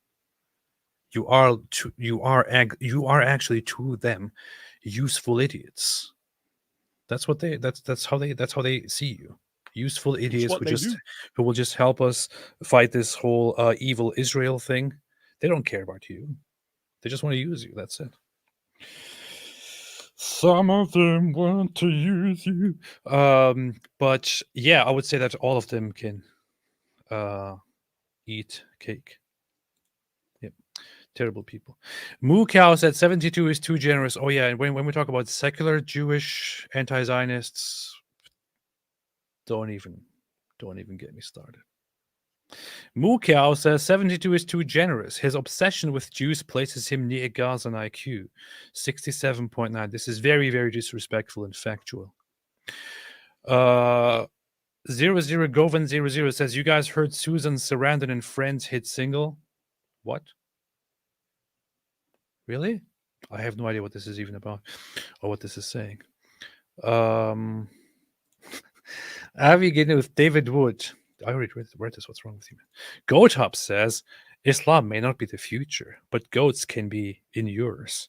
Oh, hey, AP, we changed our logo back just for you, baby. I appreciate this very much. Thank you, Goat Hop, and much success. Thank you. Hang on, dang. What? The standard progressive matrices was standardized in the Gaza Strip in 2012-2013 on a sample of 1,678 boys and 1,817 girls aged 8 to 18 years. The sample obtained a British IQ of 67.9. Yep. Their IQ, compared with an average of 100, is 67.9. You're not supposed to talk about this. This is very offensive. That's pretty bad. That's like, isn't that like below the retarded mark? You're not supposed to talk about this, man. This is very, very, very, this is very, very disrespectful. I got another one. No, there was another one with 257 children age 6 to 11.5. Children. Tested individually. They obtained a British IQ of 85. So that's better. That's kind of in the dumb range, but not the... There are different methods and different graphs and different findings, and I think there's for one, there's like a 10 or 15 point difference between the Gazan population and the Israeli population, which is, I don't know what to say. But there's a Palestinian average IQ 83, Jewish average IQ 113.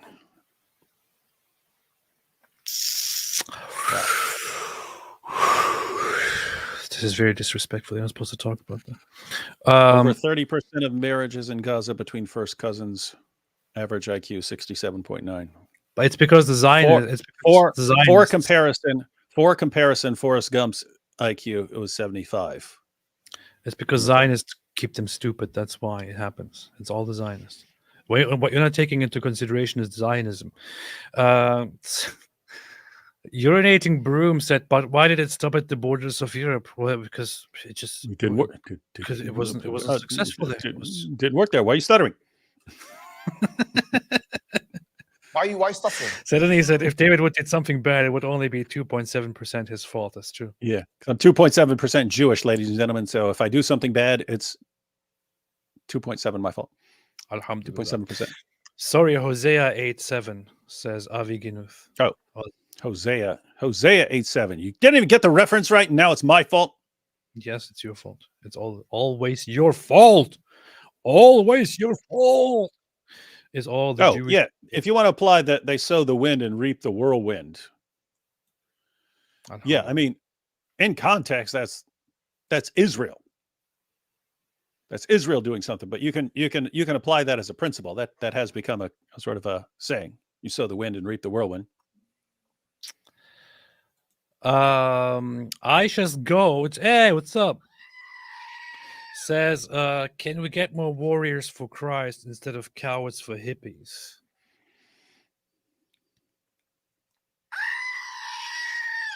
You can always get whatever you want. I heard if you just put your mind to it, you can do anything and get anything you want. So that's that. Yeah, I heard. Yeah, that's that old Rolling Stone song. If you can always get what you want. Wow. Alhamdulillah. Pondering Jew says, David seriously censored my super chat when you guys went live on your channel. Pondering Jew. If you want, how can New Testament be reliable if Acts 7:16 states cave of patriarch is located in Nablus?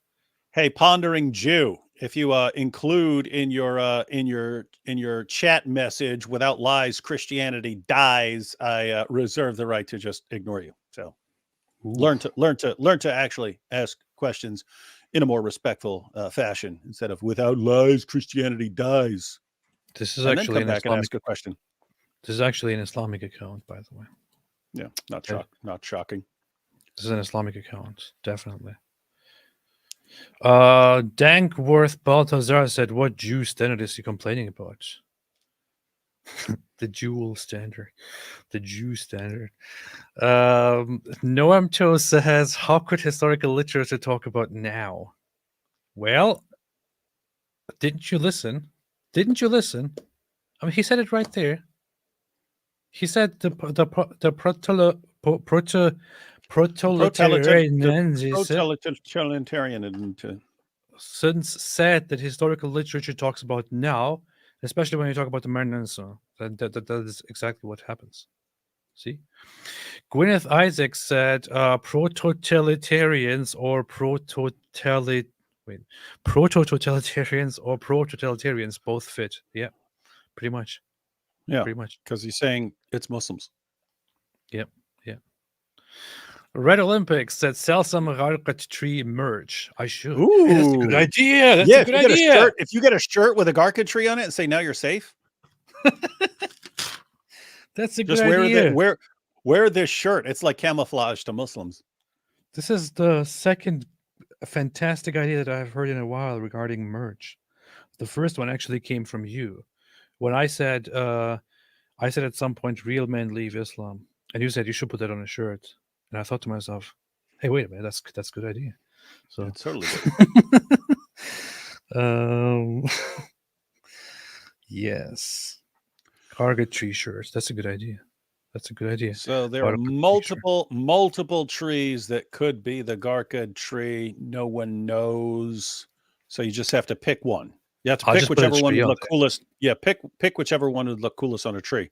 But you got to put like mouth and eyes on it and stuff. I will. Yeah, it talks. It has to somehow. It has to say. It has to not give anything away, despite having a mouth and nose and eyes and all that. That's how it is. That's what they do. Hey, we should make a video about Muslims waterboarding a Garca tree to try and find out where the Jews are hiding, like torturing the Garca tree. I did hear the theory before that the Gargat tree in the Hadith may be referring to the Christmas tree. So I did hear the theory before. There are actually like journal articles trying to figure out what the Garca tree is. Yeah, it's interesting. They are actual science. Okay, that's funny. That's funny. Yes. Jews are reading the Quran and the Hadith and the Islamic history more than ever before, more than their own Torah and other Jewish scriptures. Why would they do so? They are using the scriptures and history of Islam to prepare for the war with Muslims, the great war of Armageddon. I really want to go to some rabbis and make them watch this video and see what they think about it. See their initial reactions. Yeah, Armageddon ready to go ask these rabbis about why they're planting so many garlic trees. Well, and they will say, "Well, why are you asking me? I'm getting ready for the war." Yeah, they'll say, "We have no idea what you're talking about," and Sulaiman will say, "You see, this is proof that they're lying. See, they're clearly preparing something. That's why they are saying we have no idea. Otherwise, they would say it openly." In a rapidly changing world where challenges seem to emerge from every corner of the globe, right now, the outside world is unpredictable and even unsafe. These fitnas are taking over the world. Dr. Bilal Phillips recognized this pressing need, and so came the International Open University with the best mentors. Really, man? Gosh. And in the rest of the world generally have been planting a specific type of tree inside and around their homes. And every now and then, we keep on receiving news about Jews planting new forests of the Gharqad. News from where? Where do you get these news from? Who is telling you about this? Where do you get these news from? Which news? Can you share those news with us? And I'm not saying nudes. I'm saying news. Can you share the news with us of people of Israelis planting garlic trees? Hey, your mic is massively distorted now.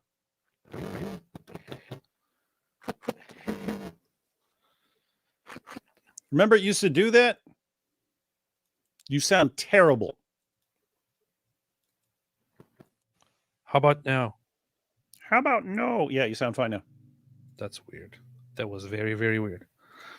Trees such as around the West Bank and the Masjid al-Aqsa area.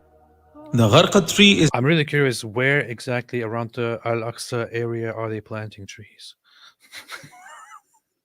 is known as the trees of the Jews. And now, thanks to all the recent news reports and social media postings, Gharqad tree is being associated explicitly with the Jews living in Palestine. Yeah, thanks to all the posts by Muslims, now they're just... Jews, are you watching this? Israelis here, are you watching this?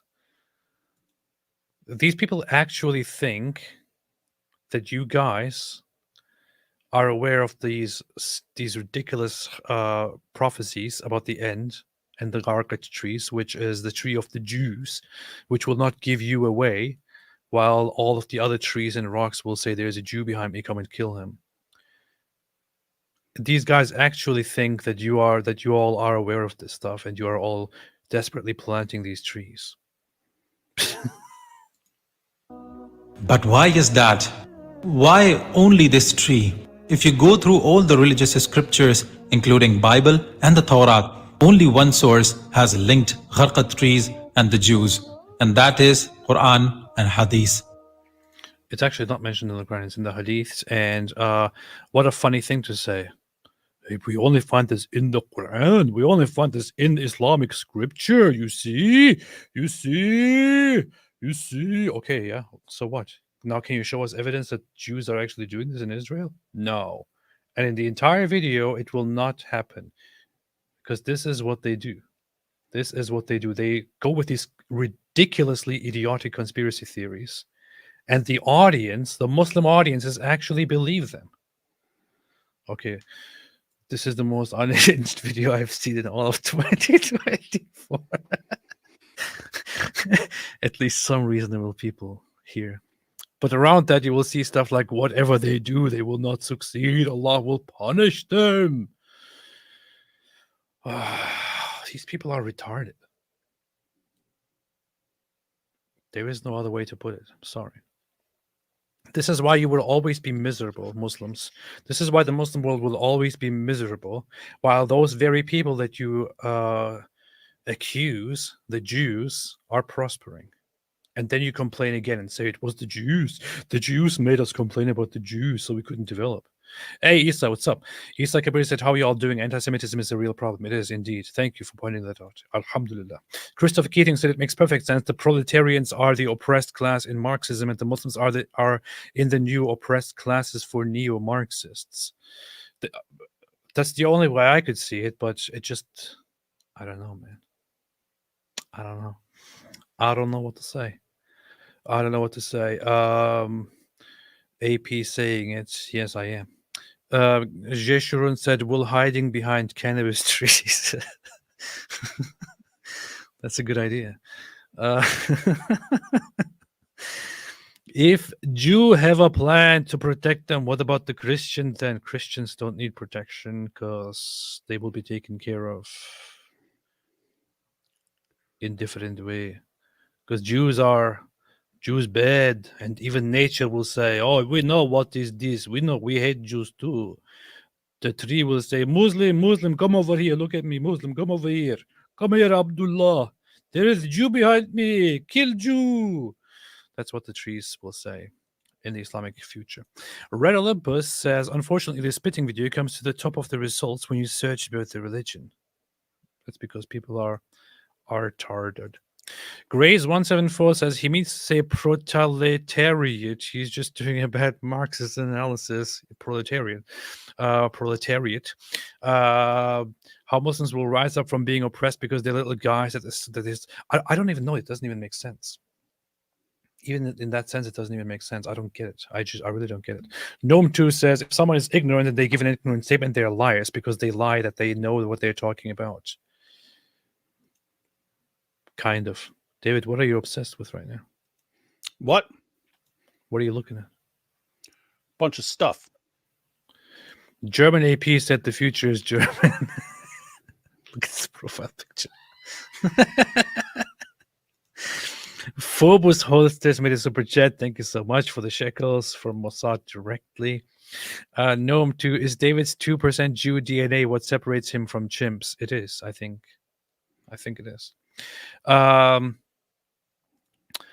Jack says, I'll buy a tree shirt for sure. I hope you do so. I hope you do so. Pondering Jew said, David Wood didn't mean disrespect. That's exactly what someone who disrespects would say. Just a truth seeker. That's exactly what somebody who doesn't seek truth would say. Just a truth seeker who said, who finished my comment with, without lies, Christianity dies. Said that to give you a taste. The rule is if you say without lies, Christianity dies, you're under a 1-month penalty. Then come back and ask your stupid question. Until then, I'm not interested. See, David can't take criticism. He likes to dish out, but he can't take it himself. We take it all day long. You're not starting up that line around me, sport. Said that to give you a taste of your medicine. See, that's exactly my what own medicine. David doesn't want to give medicine.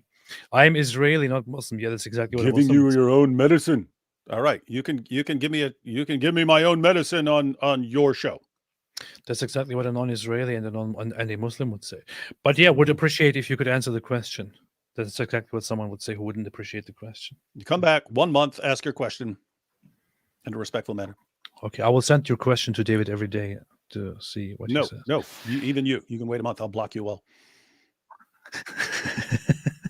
Red Olympus said stupid merch ideas could be bonsai trees with label or custom pets. Hey, you should start selling chia things, but call them garca trees, since no one knows what they are. This reminds me that I've always had this fake bonsai tree here. I could just use this as garbage tree. You could have it. You could have it in front of you while you're talking, even while you're live streaming, and be like peek out from behind it. Yeah. Right.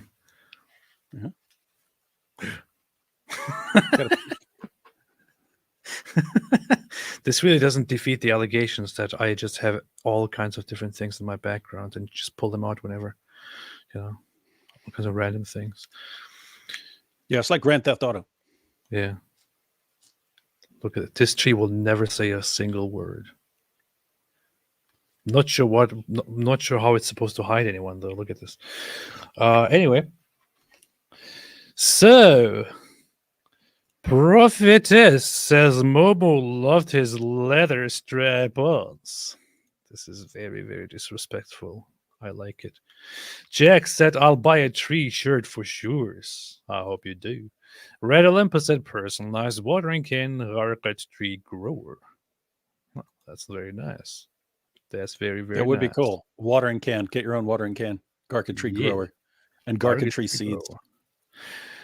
Sheikh Ma Wingeling says if the trajectory continues as it is, Islam will fall due to stupidity. That's what happens. That's what happens. Imbecile. The creepy part is that if you get enough stupid Stupidity. people, they can do a lot of damage to the world. Alhamdulillah. I should go. Yeah, I should. This is funny. I should have my goat sit here and play with the. Like always hang out That's good. on the tree. I should put this in the background. Yeah. And then sometimes the goat is bored.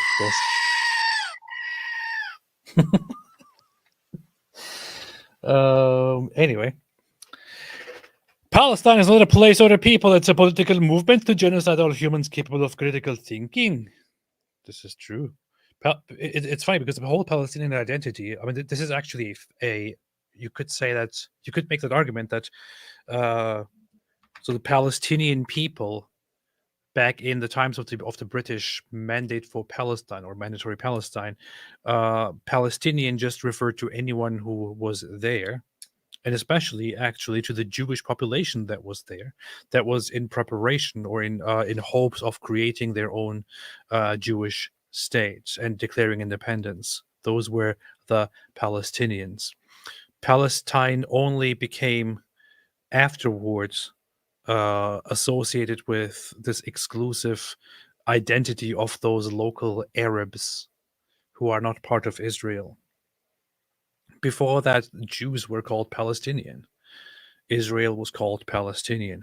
Palestine football team was the Israeli football team, and so on. But the Palestinian identity also didn't come into existence on its own. It came into existence just in order to counter the Israeli existence. And the aim is just to get rid of Israel. If there was no Israel, it would probably be part of Syria or part of a greater Arab state. It is only an identity because Zionism is there, because Israel exists. So the whole Palestinian identity is just dependent on the existence of Zionism, on the existence of Israel. It all depends on just... So you're blaming the Jews, just like Sully. Yeah. It all just depends on destroying Israel. That's it. Palestinian identity means destroying Israel. That's what it is. They owe their whole existence to Israel, the Jews, the Zionists. You see? And yes, you could twist this and say, you see, the Zionists created Palestinians. AP admits it. Yeah, well, the Zionists should look at the Palestinians and say, I am your father. Noam Tussad is David's. Yes, it is. Inquiring Reality. Why does this look like a ripoff of Inspiring Philosophy? But Inquiring Reality said, buy yourself some proletariat totalitarian marinara. Thank you so much. Thank you so much. I want to put those sounds together and put them on the soundboard. Proletariat marinara. Pondering Jew said, David Wood, just doing this to invite you both to the B'nai Noach, the Noahides. David Wood and AP truly appreciate all the work you do against Islam. Thank you. Thank you, Pondering Jew. Thank you. Appreciate it. It's the same guy who 5 seconds ago was, without lies, Christianity dies.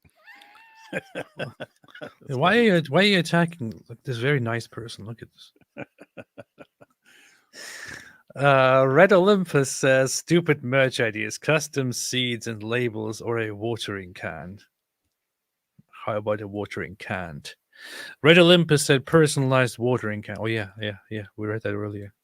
MP, Russia uses Iran, Shia, uses Hamas, Sunni, proxy, uses Palestinians, Sunni, uses Paul supporters. So Palestinians keep suffering, but it's all the fault of Jews. Jews. Yes. Mateo, you guys studied Islamic and Christian eschatology. Yes, I studied all of it in and out. I know everything about it. Ask me anything you want. I will tell you all. But don't believe it. The science apologist says Zaid and Momo were making noises behind trees. Like what? What kind of noises? Like this? Why Zayd? It wasn't Zaid. It was actually Diha would be a much more likely candidate. It was Dihya. Yeah, Dihya. I'm gonna Dihya. Matteo says Christian and Islamic eschatological anti-parallel. This is true words have never been spoken. All right. That's it. With that said, David, what is your you know what? I think I'm gonna go live again, just to talk about the other part of this debate, the age of consent. Although it is disgusting, and I don't want to talk about it, but it is something that we could talk about. How about we go live again in an hour and continue doing that? No. Okay, fine. Then we could probably do that sometime this week. Mm-hmm. Johanna Bockhammar said, will you follow the progression of the Eurovision Song Contest hotspot in Malmö, Sweden? There will be bloodshed. I hope not. I hope not. Did that begin already? Wasn't that supposed to be in... Oh, it is May, right? That's funny. When is that? When are the finals? I don't care about the rest. When are the finals? Oh. It is May 7 to May 11th. I see. Oh, right around the corner. Much of Europe, especially Western Europe, usually doesn't care that much about Eurovision Song Contest, but this year it is especially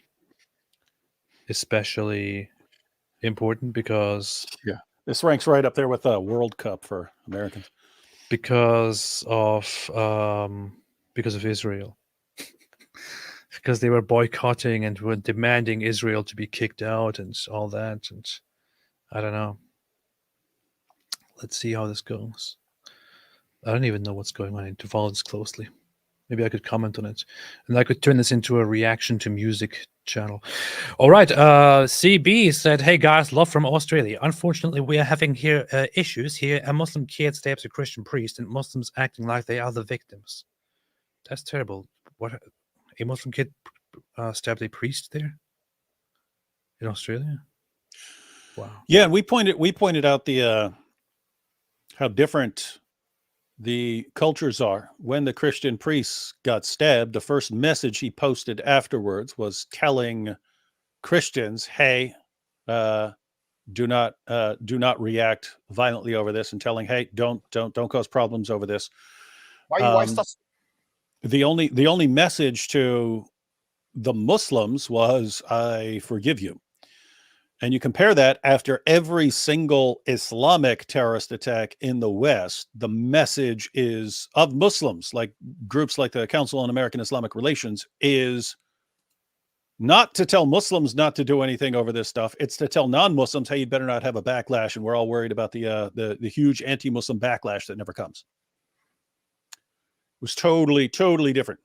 The message after every Islamic terrorist attack is never, ever, ever, hey, Muslims, stop doing this. Not from Muslim organizations. It's, hey, you unbelievers better not get mad over this. You see, the Christian guy was stabbed and he said, I forgive you. It's because Christians are weaklings. If they were strong like Muslims, they would have stabbed 1,000 people back. This is why Muslim will win. Alhamdulillah. Yeah, and I'm not sure what the latest updates are about Bishop Marmari. But the last I saw, he was in Jerusalem. He went to Jerusalem. Really? Yeah. Traveled to Jerusalem. What's with his eye? Is his eye to better celebrate now? Something? No, he still had an eye patch on. Okay. And people were saying that in the Arabic version, he had mentioned that he had lost an eye. I still get daily messages saying it was all a false flag and a setup. It's because the Zionists wanted it. The Zionists. The Zionists. أقول في هذا الحادث الذي حصل قبل أسبوعين هذه العين فقدت. أطلب من الرب يسوع المسيح. أطلب من الرب يسوع المسيح. I don't know what he's doing. If I had a missing eye that was chopped out by a jihadi, I would get this cool tricked out eye patch with a big cross right in the middle of that thing. Big cross right in the middle. Because he's not as cool as you, man. That's why. Yeah, he does say that. Hey, are Muslims hearing this, by the way?